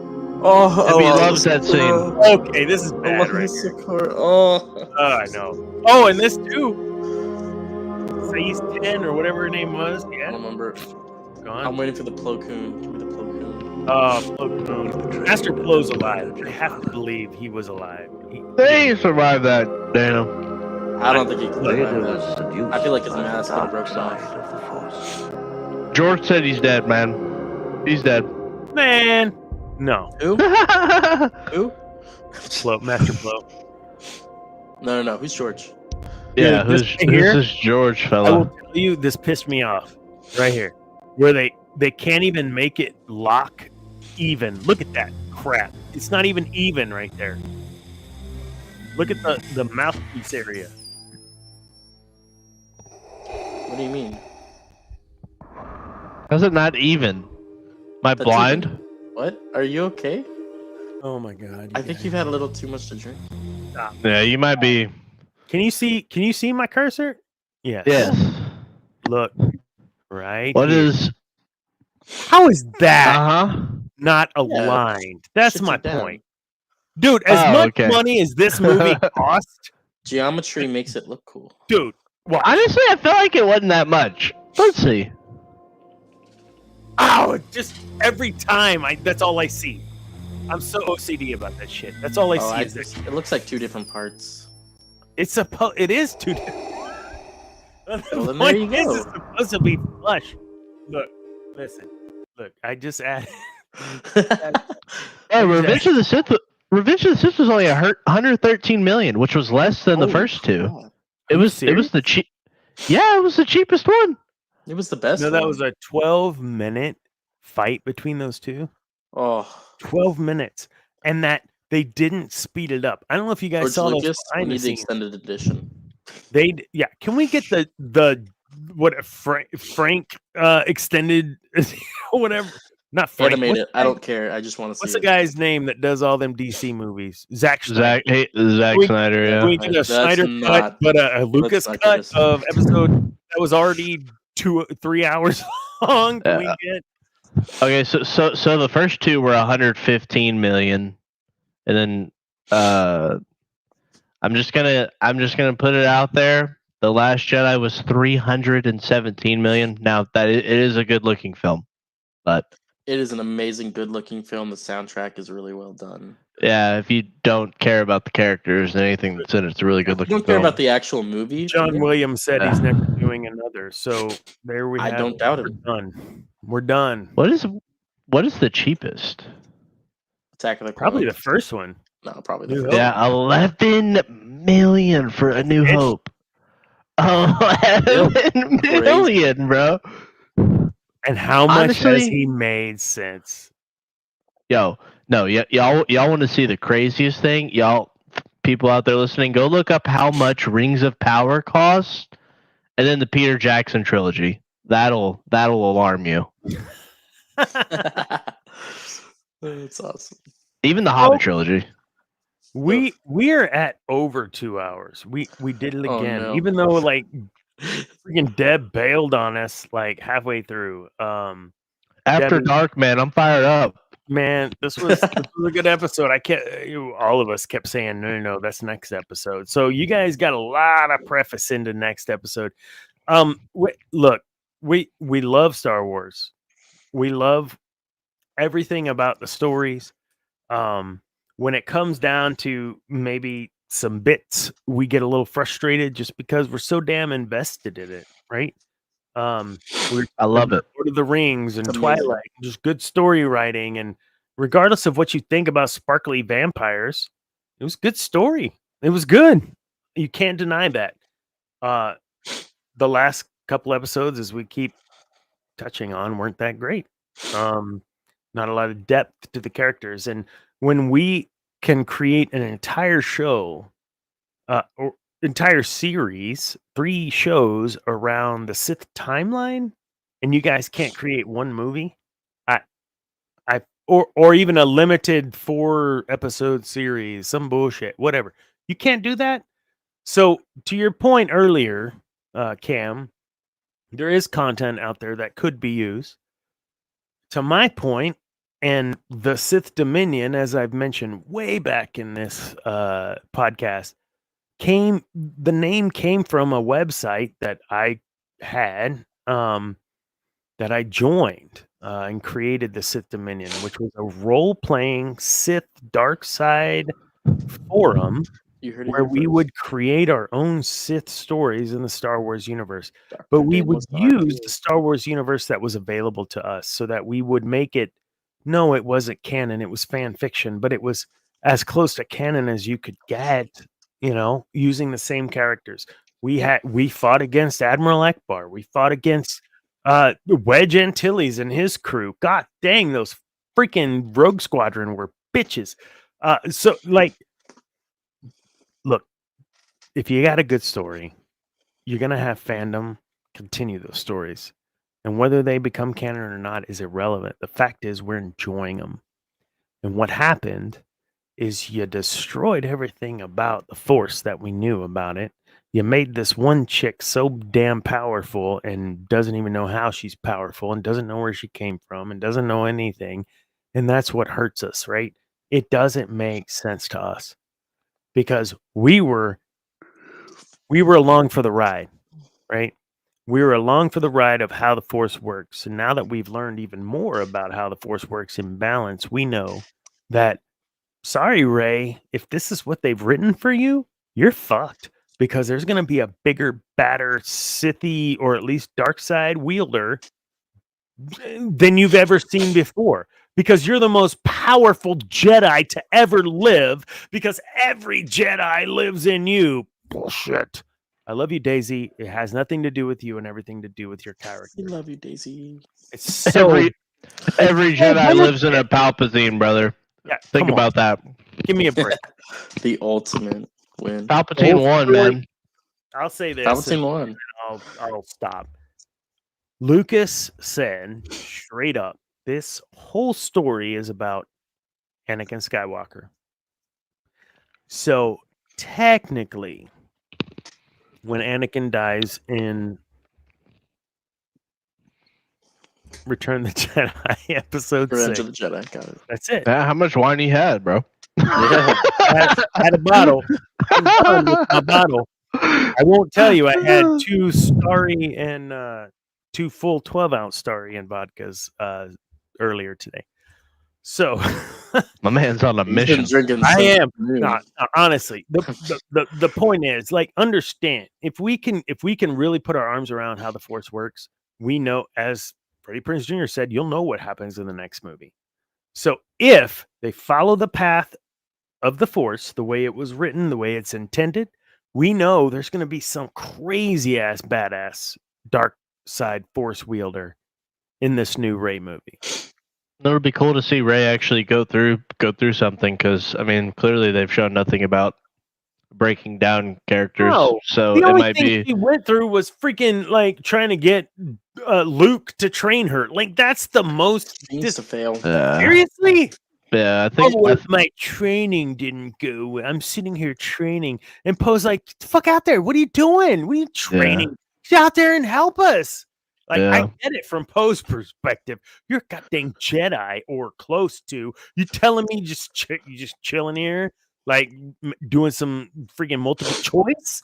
Go do something. Look at so do y'all think that, I said this last episode, and I'm really loving it with Tolkien right now. Just, I mean, him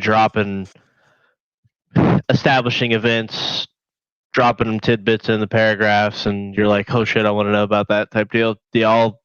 I mean, clearly the Rule of Two is canon based off, the movies and stuff. Like, you go to Wikipedia, there's a canon legends for Rule of Two, whatever. Is the Acolyte going to touch on it? It has to. There's so no the way Acolyte's going to be interesting. You're right. It has. Bane flashback? That'd be kind of badass, not gonna lie.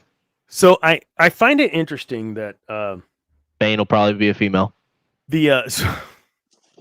I mean, that wouldn't be bad. Piss me off. Are you trying to upset me? Darth Bane is a male. We know this. We know this. So Xana established rule of Xana's a two. female. If they make Xana a pale and pale, no. Why would you do It's actually it? Darth Xana's rule of two. We even talked about Xana on the freaking show. We love her. And I love that To a we point. are like a bunch of dudes, like, and we do raise up the women from Star Wars, like on this show. Because what did I say at the beginning? I just watched the Ventress. I'm in love with her again. Ventress is an amazing character. Very well written. And this little touch on, I'd love to see a Ventress Talia spinoff. That would be amazing. Talia was a great piece of that lore too, of the Night Sisters. If you don't know, there was bits of her in Rebels, but there's also bits of her in some books as well. Talia.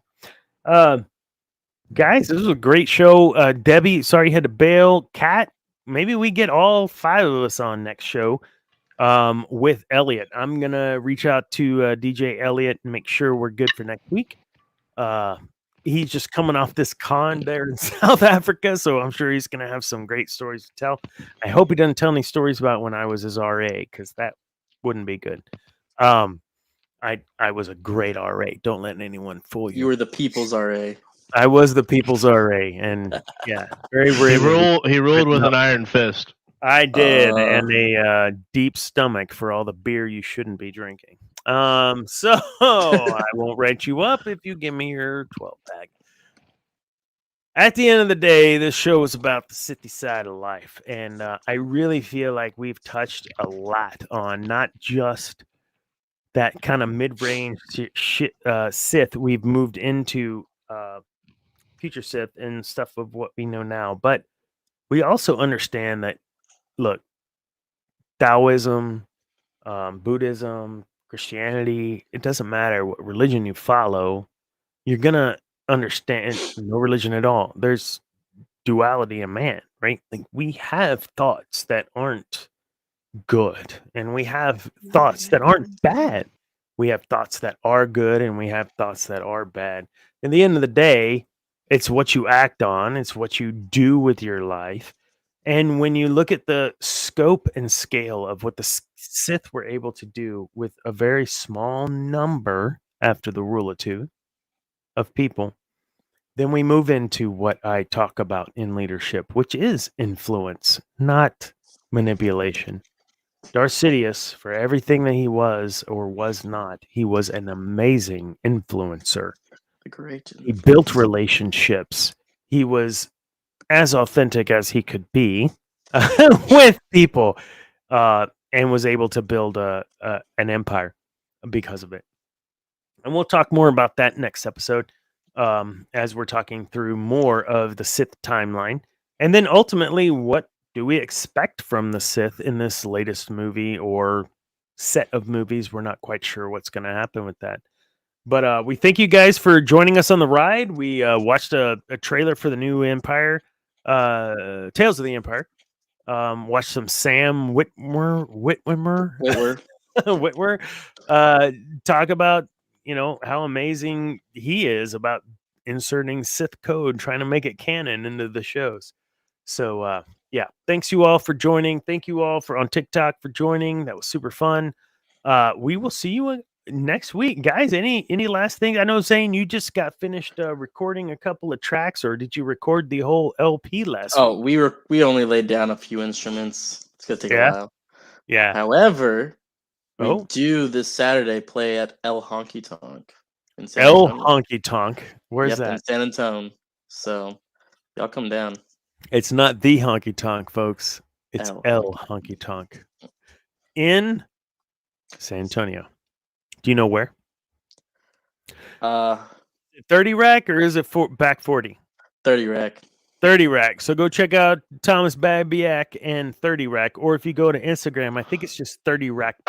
Yeah. And you'll see those cats, and go check them out. I've seen them; they're great. Remember what I asked you about?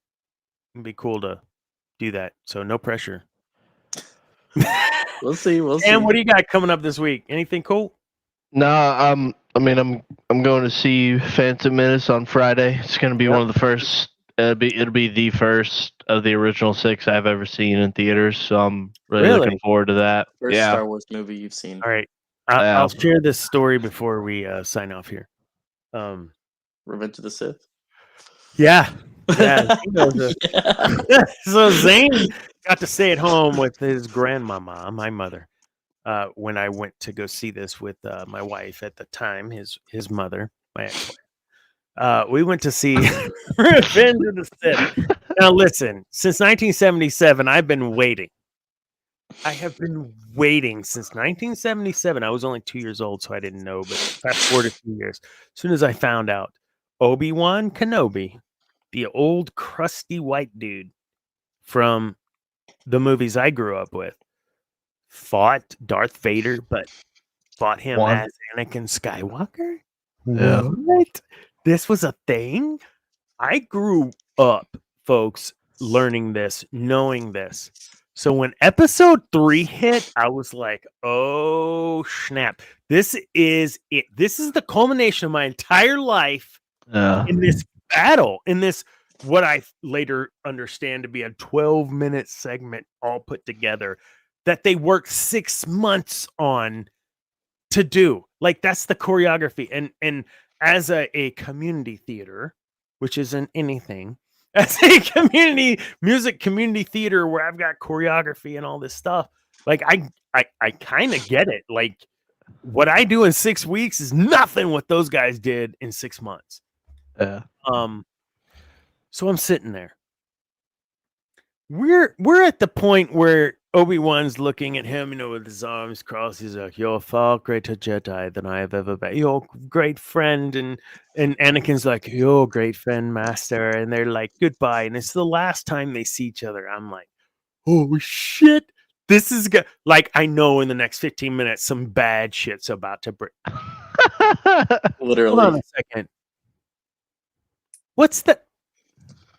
Is that my stomach? No.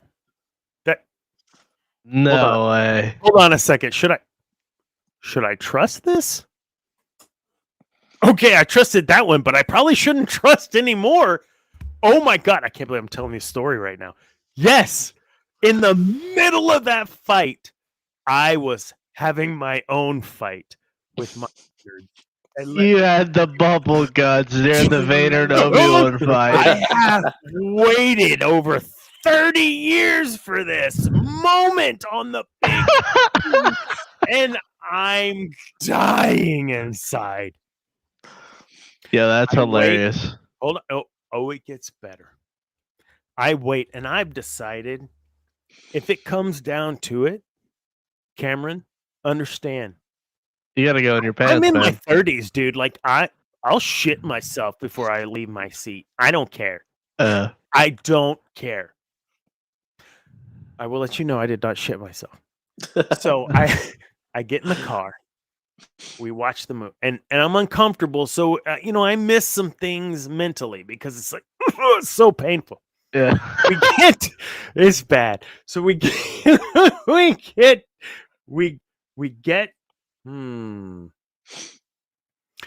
We're driving home and we have to go north and there's a wreck. And if you've ever driven north on I-35 in Austin, Texas, when there's a wreck on North I-35, you're not going anywhere. Oh my God. So now for the next 45 minutes, which otherwise would have taken 8, I am in my car crawling out, trying to drive a stick shift. Oh, trying not to crawl out of the window. Like, I am dying. So my experience with episode 3, I don't remember in the movies other than I was about to die and shit myself. It wasn't until it came out on Blu-ray that I was finally able to enjoy the movie and enjoy everything, because I certainly didn't want to poop myself right there in front of my baby mama. So yeah, it was not pleasant. I can't believe I shared this online, but nobody's listening. It's 19. Oh wait, shit, there is one person with it's probably Charla. Yeah, She'll I listen just- from time to time. I love reading the comments when I go watch that fight. Reading people's comments about when Obi-Wan, cuts his legs off and his arm, and he starts burning, and like people said, they could hear like a pin drop, and just that's probably one of my favorite parts about watching old clips of stuff that I wasn't able to see. Like I just bought Woods and I tickets to see Lord of the Rings extended 4K in June. I bought all 3 films. Return of the King is 4.5 hours. Oh my god! Yes, And it is. And on Monday at 7 p.m., June 10th, I will be there. I have already informed my boss I might not be at 100% on Tuesday, but I have to see that in theaters because I never saw those in theaters too. Because I was born in '98, so I was like, just Oh my god! You're tiny, yeah. So my daughter was born in '99. This is not okay. I mean, I'm really looking forward to. Man, I know people don't like Phantom Menace, but I'm looking forward to watching. I'm looking forward to having that experience. Mall fight? Oh. Yeah, I'm the so mall psyched. fight, the pod racing, even all aspects of Qui-Gon. Not just because Liam Neeson is such a great actor. Like that character deserves its own series. Like, and I appreciate they touched on that with Dooku and Qui-Gon in what was that? Tales of the Jedi. Tales of the Jedi. Yeah. And they had a whole really book good. about it as well. They did. Masters What was and that book? Apprentice. Master Master and and Apprentice? Apprentice. by Dude, Claudia and Gray. Liam Neeson's son voiced young Qui-Gon. That's No, so badass. I didn't know that. That's Yeah, amazing. that's so badass. Awesome. That's so cool. Folks, we're at 22 after 10. That's 2 hours and 22. Officially the longest show. We've got to wrap it up. We I'm have locked in. talked in the I I'm know, locked right? We've in. talked in the past, in the last week or so about doing something after the show. That's gonna come later. That was it's this. too late right now. This that was this right now. We've already done it. So yeah, next week we'll be talking about forward Sidious, etc. Moving forward, Plagueis, Sidious, and Snoke. We're going to talk about that Sith timeline. We're going to talk about other bits in the Legacy piece too, because there's some really cool stuff in the Legacy, like Darth. We had a whole show on him, Darth Crate. Great. Yes, thank you. We had a whole show on Darth Crate, who, after within the Luke Skywalker bit, became very powerful. So we'll talk about all that next week. We kind of touched on some of it. We weren't supposed to, but that's okay. This show is running loosey-goosey the last few weeks, and that's okay. Hey, man, we stayed on the outline. I feel like we got off a little bit, but we went off. I appreciate you guys bringing us back because, I always tell people I'm locked that in, man. when I have guests outside of our regulars like Stephanie or Elliot, and I say, hey, here's the outline, right? But just realize we may not talk about 3 things out of an entire outline, but it's there to keep us aligned, and if we do hit a snag, we can come back. So in our outline, for those of you that care, we did Darth Bane, talk about key text, holocrons, or philosophy, which we did. Talked about the philosophy. We talked about holocrons, and we talked about all the stuff in this. So you guys are getting your money's worth, all $0 of it.